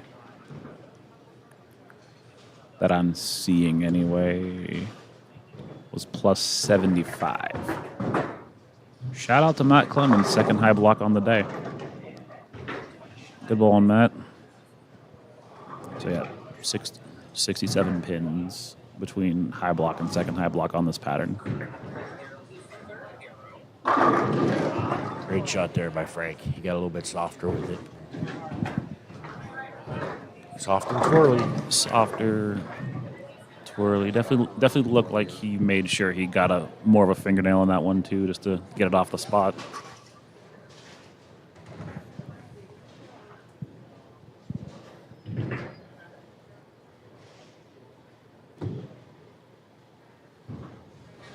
What did you think of the scoring pace for the entirety of the weekend? I thought it was absolutely awesome. The way that it was fair for everybody. Yeah, you had two-handers, people that hooked it, people that went straight. It was even across the board. Left-handers, right-handers. I thought they were three very fair patterns. That shot was pure. So that one. I'm bad on short, so. So one thing that the progression of these patterns have been over the past couple years, I think I alluded to it earlier when I was on, was we all have everyone that bowls here a bunch, whether they're tournament bowlers or not, they know the typical characteristics of this house, regardless of a pattern or what some patterns do or what you do here.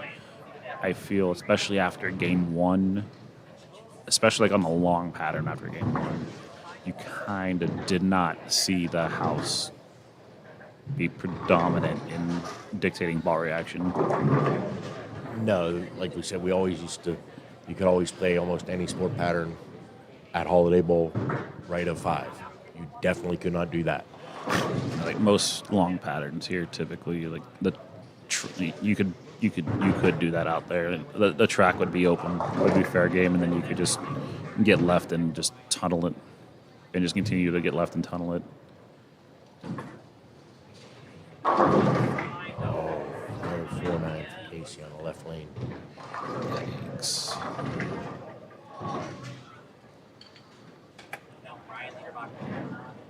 Oh.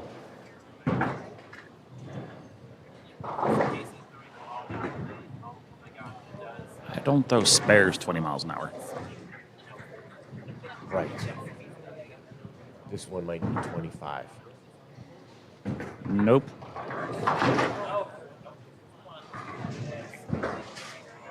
24.90. Okay, that was a lot closer to 25 than I thought it was going to be.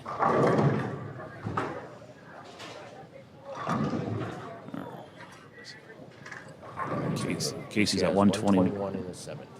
Frank 35 in the third. 3-bagger going into the seventh.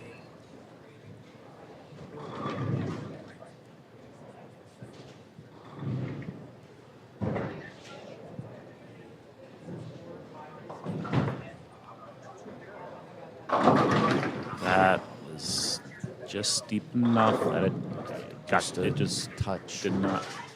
It shot through the spot.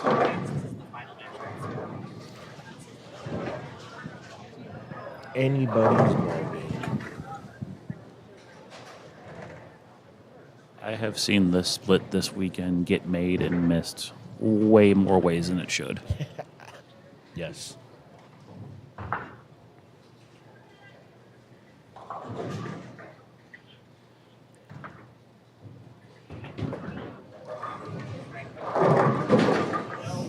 The hard way. That is a hard 3. We got a 2-pin match with 3 to go.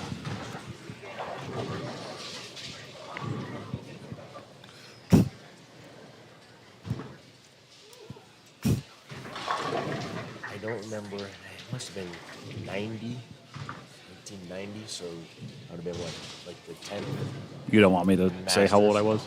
Well, no. I was 3, Tommy. Yeah. Well, it's when I made my first Stepladder finals, and we bowled on house shots back then. I was 1. So.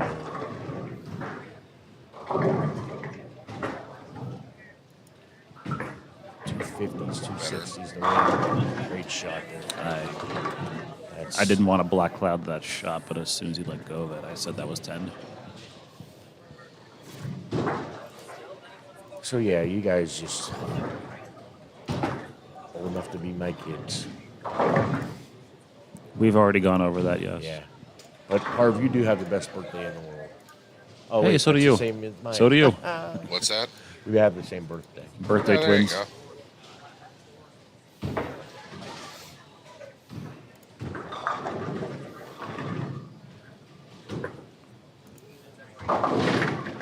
Ooh, Casey fired that one.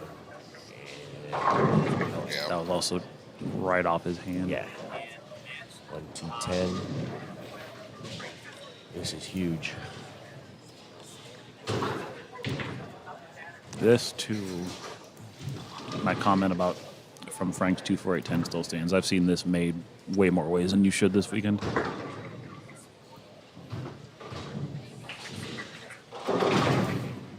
Like Nice. that, That's about as conventional as you get. Yep.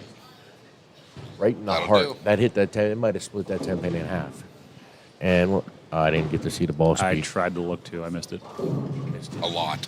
It was fast. How's that? Yeah, a lot. As I say, lot. a lot is sufficient, yes. Pretty sure that shot was just all of the ball Ninth speed. frame here for Casey. Big shot.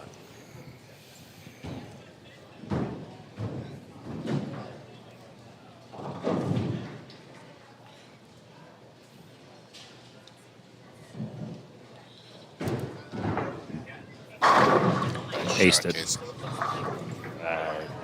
I don't know if you That liked it might or have not, been but it looked ace of ace, spades. it looked ace back here. That might have been the ace of spades. Like I said, that was one of the best ones he's thrown.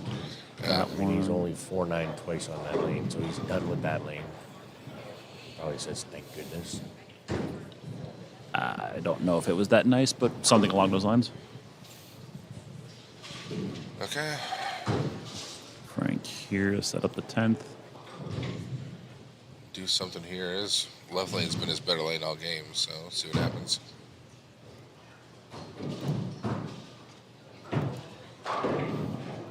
Oh, ring and 10. Okay. Wait a minute. Oh, almost. Really good shot there. Really good shot.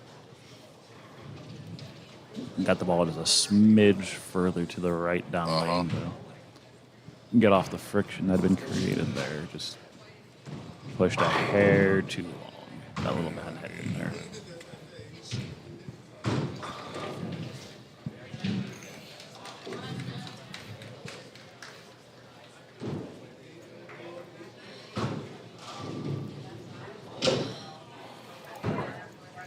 Good spare. Okay. Great. 139 in the 8th, spare up in the 9th. Coming down in 10th frame, double. As a tournament like this should. Coming down to the 10th frame. You closer.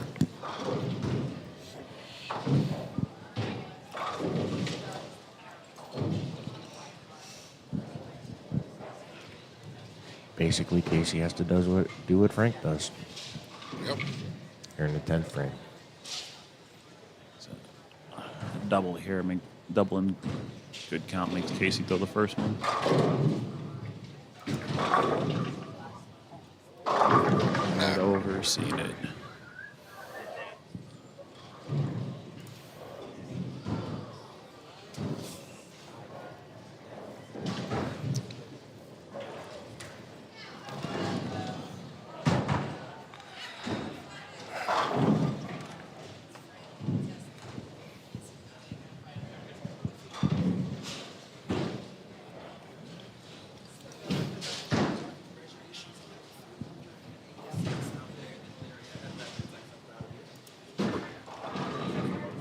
Oh my. Oh no. 166. Six final 51 is is 5 pins. 8. Needs 8. 8 pins. 8 and 2 balls. You know, you've seen Casey go 5 count on this lane before, so anything can happen. But I think this will be a missile at the head pin. Yeah.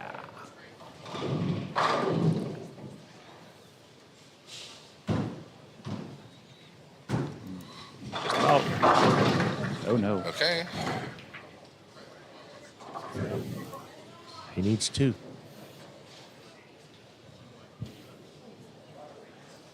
Right? No. He's at 63 right now. He Yeah. needs 2. He needs 2. Yep. And I've said this before, the toughest spare in bowling. Oh boy. Oh, the wall. Casey Cohagen uses the wall. Casey Cohagen is your 2025 Youngstown Masters champion. And that spare was brought to you by Nolan Ryan, 25.80. That Yeah, it's working out the old rotator. I cuff don't on that suggest one. shooting it like that most times. Gentlemen, thank you Keep for it on having the me. lane. I gotta go All talk right. to people. Yep. Go do You your do your presidential job. thing. Congratulations, Casey Cohagen, winner of the 27.06. Oh, my. yeah. I would be in traction for 6 months. Old. Okay. All right, Scott, thanks for having me. I really appreciate appreciated it. I hope we did well. Yep. Until next year. Absolutely. Well, next year I'm hiring somebody to do this because I think I'm actually going to be healthy enough to go participate. Play. All right. So, yay. Come play. Yep. So, anyway, thank you for that. 2706. That's still, ouch.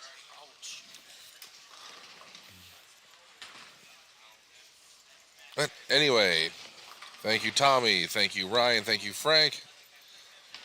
Thank you, Harv. I appreciate. Yeah.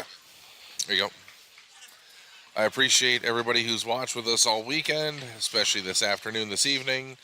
It was a fun experience to bring this tournament to everybody this direction, this way. Yeah, fantastic showing Frank, fantastic showing Ryan, everybody. So congratulations to the folks involved. Also, one last run through. Thank you to the fine folks of Champion Lanes, Pete Sweetcorn, the Hines family, Dino's Construction, Patterson Family Eye Care, TM Painting, Apex Roofing, A&M Pro Shop, Townsend's Tax Network, Duke Sanitary, Messengers Pro Shop, sorry, Crago's Pest Solutions, the Brands of Brunswick, Holiday Bowl, and Motive. 39th Annual Youngstown Masters sponsors. Thank you, everybody who helped. And like I said, we're going to try to get this channel up maybe for a couple more events this year. See how well it goes. Always improving. This time around, thank you again to fine folks at PTZ Optics, VMix, Stephen Haywood of the Tech Buzz. All of you guys, thank you so much for helping make this thing happen. I'm going to go ahead and sign off here. Congratulations again, Casey Cohagen. A lot of good bowling this weekend. Thank you much, folks.